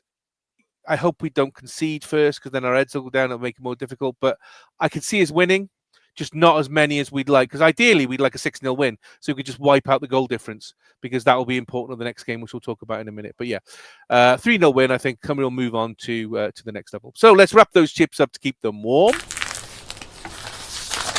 And next into the fry tonight, it's Pontypridd United Women. So back to the Adran Premier, Wrexham Women moving all the way down to South Wales to the USW Sport Park to take on Pontypridd Women on Sunday, 16th of November, 2 p.m. GMT kickoff. Ponty obviously currently bottom of the General Adran Premier with no wins and 8 losses out of 8 games. Goal difference of -33. The league fixture at Wrexham in September was a 6-1 win for Wrexham. An own goal by Faye Marshall, Katie Barker, 2 goals from Abby Edenden and 2 from Maz Mahmood. Katie Barker has now scored in 6 games in a row in all competitions and is second in the current Golden Boot table. And the chips are done. Again, a bit like Liechtenstein, this one. Ponty can't buy a win at the moment. They even just about managed to get through the Adran Premier Trophy with a 1-0 win against a lower league opposition. And apparently that was a really late goal as well. You've got to see Wrexham Women with the skill and levels that they're doing at the moment, absolutely romping this. I think acknowledging the question you asked me about, about the Wales team and not looking too far ahead. I think a similar scenario with this. As long as there is no, we've won it before we've even started attitude, which I don't believe there will be. I don't think this group of players are that type of group. I think they're very focused and very professional. And I certainly don't think Jenny Sugarman is the sort of coach that would allow that. I think you have to look at this and say, we've spoken the last couple of weeks about the fact that the way things are looking, it might come, this could come down to, be decided when we play Cardiff. But in the meantime, the important thing is staying with them, which obviously means matching their overall results, which we've done of late. But the one thing at the moment, which there is a bit of a gap, is the goal difference. So this is the sort of, to me, that's the carrot for this game for the players, is here is an opportunity against, with the greatest respect, what is on paper and what is statistically based on their results so far this season, a inferior team. You have to go for the jugular. They've got to go for it and try and basically, win this game is first and foremost priority number 1. But then second priority is to try and score as many goals as you can. They've just put 9 past. I didn't know. I think they'll want to be looking to do something similar in this if they can. I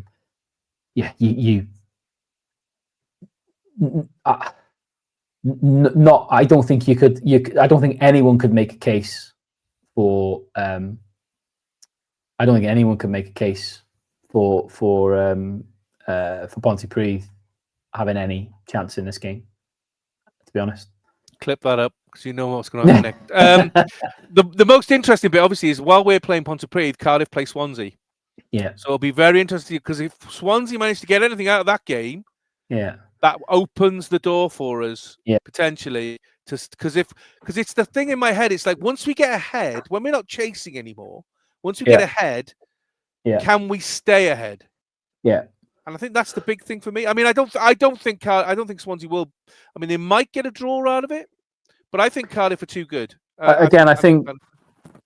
Did I hear you say on your affair pod that this being played at the Swansea Stadium? .com stadium, apparently. Yeah, the big stadium. Yeah. So, I mean, Swansea will be up for it. I mean, there's always a bit of needle, isn't there, between them two in any game? Like you say, you'd have to say that Cardiff will have too much for Swansea. You would if you're going to predict the result, you'd be crazy to predict anything other than a Cardiff win. But you are right in the sense of being brutally honest. The most likely team other than us to be able to take points off them is Swansea. So, yeah, like you say, Sunday could be a very good day for us. If Swansea turn up and Cardiff don't, and they can beat them or even just draw with them, that's going to be a benefit to us, isn't it? We're playing. Then you open up another whole thing because let's say, for example, Swansea beat Cardiff and we beat Ponty, we would then go 3 points ahead of Cardiff, but Swansea would still only be a point behind us and 2 points ahead of Cardiff. So you then start to go, all right, well, now are we worrying about Swansea now? So yeah, it's so tight up the top. It'd be interesting to see what happens anyway. So we'll just wait and see. It will. Absolutely. So time for the salt, vinegar and sauce. Koch, Jamie, what's your score prediction for Pontypridd United versus Wrexham? Well, I'm obviously going to go for a Wrexham win and a big Wrexham win. But the only thing that I'm a bit torn on is if you look at Ponty's results, I mean, 7-1, 10-1, 3-2, 6-1. What is consistent is the 1. So yes, they're losing games and they are losing a lot of goals and they're conceding a lot of goals, but there's not many games where they've had a 0. Even against us, it was 6-1. So, but we scored that goal. It was no own goal by us. But it was still a goal. Yeah. Okay, I'm going to say 8-1 to Wrexham. Wow. And if I get a bullseye for that, then I deserve. Yeah, absolutely. You definitely do. A happy meal. As I say, Daz is not here. He's having his nose hairs plucked, but he's dialed in. Daz, what's your score prediction for Pontypridd United versus Wrexham? Women against Pontypridd. Right. Okay. If this is not a absolute certainty, then I don't know what is. I'd be absolutely flabbergasted if Pontypridd got anything in this game. So that's it's just deciding by how much really, and based on recent results, form, people go scoring for fun, particularly that Barker. So I'm going to go for 5. So I think Wrexham will score 5. And I wonder if Ponty will get a sneaky 1. So let's go for 5-1. He thinks they'll get a 1 as well. So he's our resident women's football expert. So it's interesting that he thinks they'll get 1. I love the way he says Barker, by the way. Barker. It's got like a funny way of saying it. I'm predicting Pontypridd United 0, Wrexham 4. I don't think Ponty will score. I think we'll keep him out. I think our defense is good enough. We'll be playing at the USW Sports, so it's a 4G pitch. So the weather won't be nice because it never is whenever we go down there. But at least it won't be a quagmire. It'll be fairly, the water will be making it fairly slick. I think we'll have enough to keep them out. I think I'm probably being generous with 4. I probably think we score more, but I'm going to go play it safe and go 4-0. So let's wrap those chips up to keep them warm. And last into the fryer tonight, it's North Macedonia. So the final game in this qualification campaign for Cymru, and it's North Macedonia on Tuesday the 18th of November, kick-off 7:45 p.m. GMT at the Cardiff City Stadium. It's looking now highly likely that Belgium will top the group, and in fact, probably on Saturday they'll manage to secure that because they play Lichtenstein. Who the hell did they play? Who are the other team? Kazakhstan, thank you. Nice. They play Kazakhstan while we're playing Liechtenstein. So, they're going to win in that game. That will secure them the top spot. So whatever happens, we're always playing for second. But we can still get, even if we finish in third, we can still get through to the playoffs because of our Nations League results. But that means we'd be in pot 4 for the draw, which means we'd be the worst. So we've got a less chance of pulling a weaker side for those playoffs. If Cymru can secure that second in the table, they improve their pot position for the draw because it's based on the FIFA World Rankings and have a better chance then of getting a low-ranked opponent. North Macedonia have been the surprise element of this group. They've ranked 65 in the world, 31 places lower than Cymru, but they have won 3, drawn 4, and not lost a single game in the whole campaign. The away game in the group between Cymru and North Macedonia ended in a 1-1 draw. North Macedonia scored in the 91st minute, which I thought, they may manage to grab it. And then David Brooks pops up in the 96th minute for an equaliser. North Macedonia are no mugs, because in their 2 games against Belgium, they've drawn twice, 1-1 and 0-0, something that we could not do. And the chips are done. So, Jamie, this is quite an important game because with the goal difference and everything else, we're probably going to beat Liechtenstein, which means we'll both be equal on points with 13, but they will have a plus whatever goal difference it is if we don't win 6-0. So potentially, let's say, for example, we win 4-0, they'll still have a +2 goal difference on us. So we have to beat them. A draw is not good enough. Are we going to have enough to take on this side that's drawn with Belgium twice, that hasn't lost a single game, and were really tough to play when we played them in North Macedonia? Are we going to have enough to be able to beat them outright? Again, based on the fact that we're at home, you would hope so. I know we've talked about like the withdrawals from the squad and stuff, but we have still got some good players. I mean, there is that bigger debate, which I think I posed the question to Daz from the last international break, which went down like a fart in a lift, where I genuinely kind of asked the question about, I don't think we're that good. To be honest, if we're being brutally honest, I think the dizzy heights that we had when we, the kind of qualifying for the Euros and the World Cup and getting to the semi-finals of the Euros, it's very different now. We have got some very good players in this squad, but it's thin on the ground, and we're really scraping by our fingernails through this campaign. But even some of the good players, you look at Brennan Johnson. Put him in a Tottenham shirt, he seems to play brilliant. Put him in a shirt. To be fair, I was just going to say, from what I've seen, and I don't watch Tottenham week in, week out, but from what I've seen in recent weeks, he's been dog shit for Tottenham as well. Right, I mean, he's not really been playing. He's not been playing. He's been coming off the bench, and he's not been in great form. So I don't think he's been playing particularly well. You've got to take Harry Wilson as another example. He's done some brilliant things in a Cymru shirt, but he's playing in a Fulham team who are struggling. So he's struggling to make an impact every week in the Premier League. So, like I say, I think we're scraping by our fingernails through this qualifying campaign. But that being said, working on the basis that we've had a good result against Liechtenstein on Saturday, and we're giving ourselves the best possible opportunity of beat North Macedonia and we get second place. If that's the scenario we go into the game with, I'd like to hope that we would have enough, because I think hopefully what that'll mean is that the crowd, the red wall, play their part, because as you know better than I do, but I'm aware of it.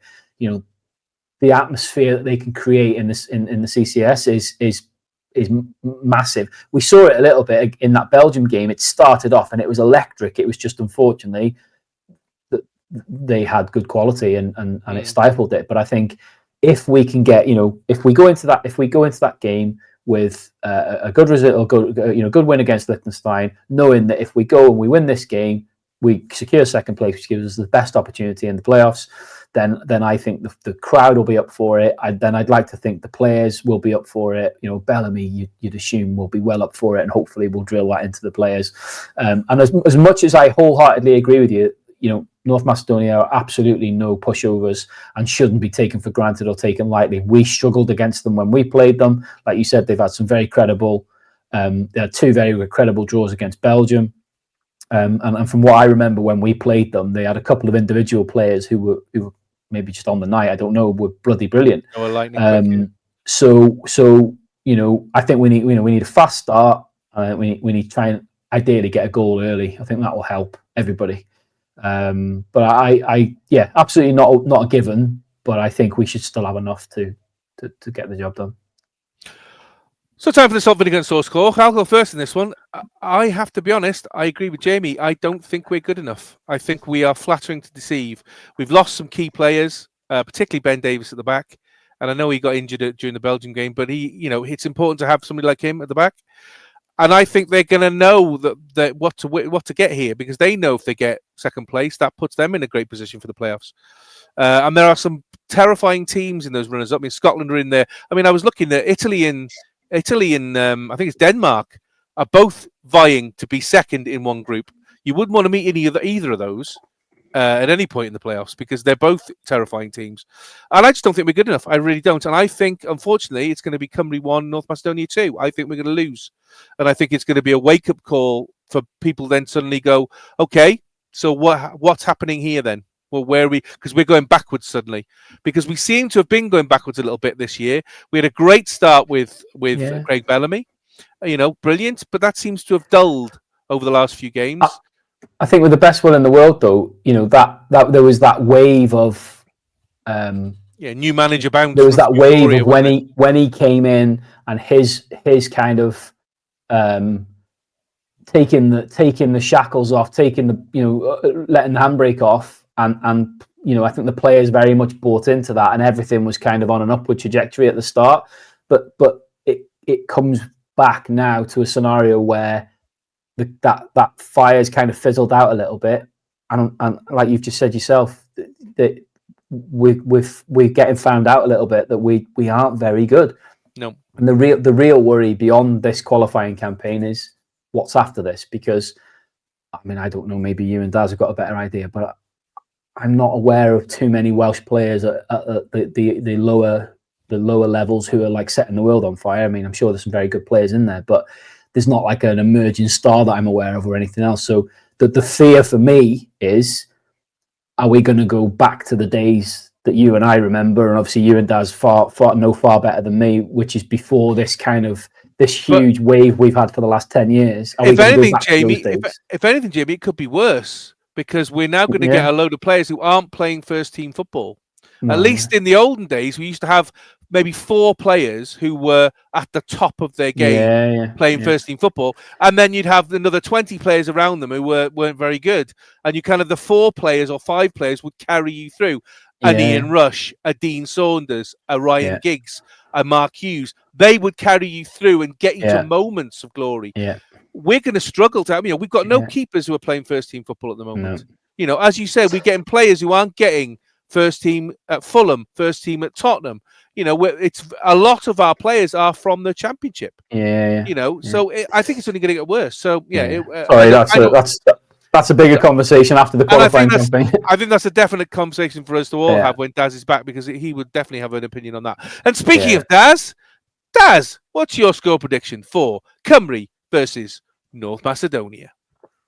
And so the biggie, the big one, the absolute huge decider, could be an absolute decider. And depending on how the results went on Saturday, Tuesday's game is going to be a tense one. Now we're at home. We've got to take advantage of that. The atmosphere is going to be rocking. We usually do well in these situations. You only have to look at Ukraine or the other qualifiers recently where we had to get some big results against, games like Poland. I know it's just when we need us to be there and be big voice, the crowd, the red wall has been excellent. So I think that will help. Again, it's all about injuries and first team choices, so that's going to be a bit tricky. But I still think this is going to be a tough game, really tough game. They are absolutely the surprise package. Nobody had them down for being so competitive. To get points off Belgium both times is impressive. So, but home advantage. So I'd like to think we could still do it. So I can't decide between 1-1 or 2-1, and whether or not I just need to trust the boys. We're going to do what we need to do. And so I'm going to go for a 2-1. Yeah, I'm going to go for Cymru 2-1. And, let's see how it goes. Right. I've got to get back to work. There's a bunch of people over there waiting for me. So I better go. Right, guys, have a good one. And I will catch up with you soon. All right. Take care. Bye. Ta-da. It sounded like he was curling one out halfway through that. I mean, he refers to the Poland game, which obviously the last time we went to playoffs and we lost on penalties. So again, I didn't really want to mention playoffs generally because, let's be honest with you, we finished second, and like you said, that gives us the best chance in the playoffs of drawing a favourable team in the semi-finals. But you're going to come up against somebody tough in the final, aren't you? Whatever happens. But you and I both know that there is no worse way to lose a qualification campaign or finish a season than through playoffs. After all this rigmarole and everything we've been through, to lose in playoffs would be horrible. But look, like I say, we've just got to try and keep on the positive side of things. And particularly, of course, don't forget this World Cup has got the most teams ever. It's an expanded World Cup. It's the best chance we're ever going to have, and we can't get in.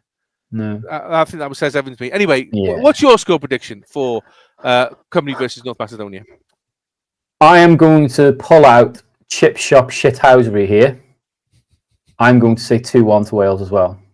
Excellent. Purely on the basis that if he's right, then I'll be right too.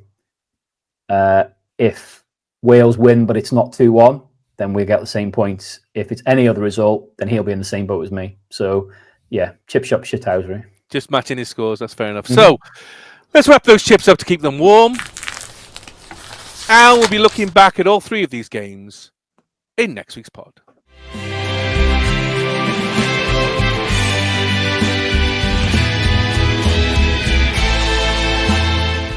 So there you have it.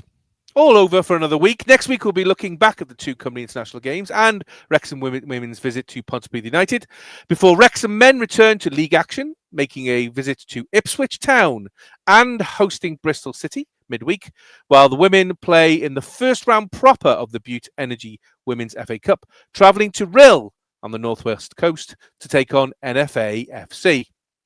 Please let us know by the usual channels on social media or on YouTube. Comments, questions, whatever. We always like them. Or, of course, email eatmychipspodcast, all one word, @gmail.com. Well, we always like them if they're positive. I don't like the negative ones. No, negative ones, definitely not. Thank you to Daz, obviously, for dialing it in. Hopefully, he'll be with us next week because he won't be so busy or ill. Of course, doesn't matter whether he's busy or not. He's always here. Thank you, Jamie. Pleasure. Well, I got something to show you that I wanted to show you at the beginning. Ooh, is it your pubic hair? To be fair, it's as grey as my pubic hair. No, so this is, I'm sure people have seen these being advertised. So first of all, I didn't buy this myself, but my wife very kindly bought me one of these mementos of actual turf.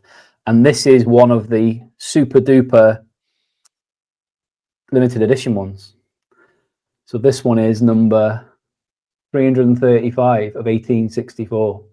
And apparently the limited edition ones are from the centre spot. So that's why it's... That's why it's white. Exactly.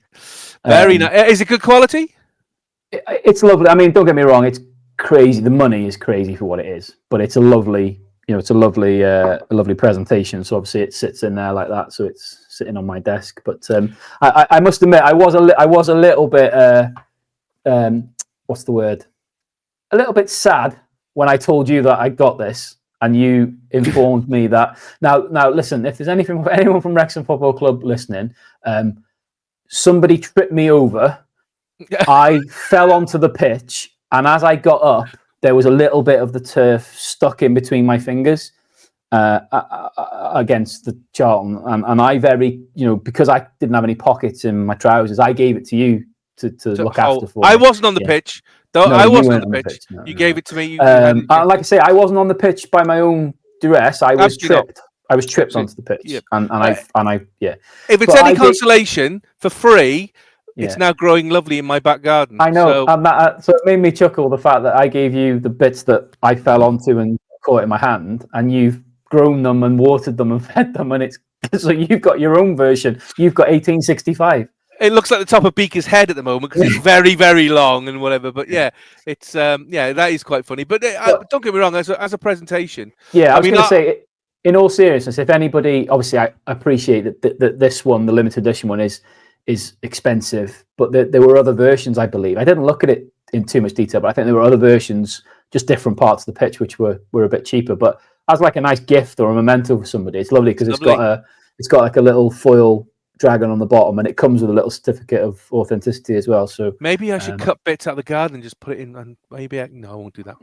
And I've just had, funny enough, you saying that, I've had a 22-23 season fully signed shirt for a while. So that's obviously the National League squad. Wow. And I've just had it mounted with a gold plaque on it. And it looks absolutely mint. It's on my stairs, and it's huge. It's massive because it's like a full shirt one. And I've still got a couple waiting. I've got my Ivan Griffiths one and my Carl Connolly one, which are waiting to be done. So, so it's obviously getting close to Christmas. Well, at least if the shit hits the fan, that you've got plenty of stuff you can put on eBay. Exactly, yeah, loads of stuff to sell. So that's absolutely fine. Anyway, on that note. This isn't QVC. This is the Emo Chips. This is the Emo Chips podcast. And until next week. On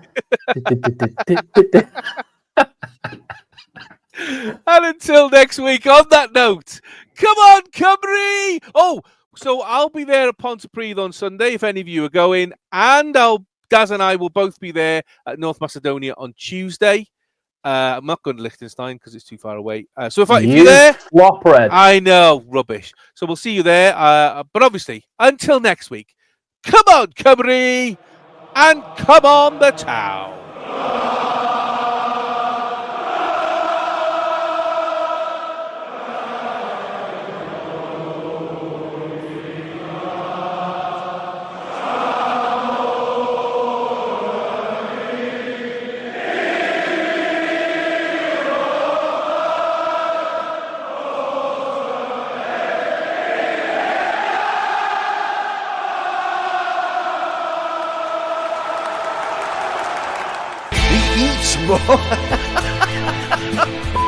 Clinton, 4-0. Thomas, after like a goal. That's number 5. Plays it through to Bellamy. Craig Bellamy. It's 2-1 Wales. Craig Bellamy. Tony Hughes for Wrexham into the lead. And that's it. Wrexham are champions. Wrexham are champions. Wrexham are the FA Trophy winners 2013. Alex Cross, great ball. Equaliser! Elliot Lee! Back to back promotions. Can you believe it? The Eat More Chips podcast.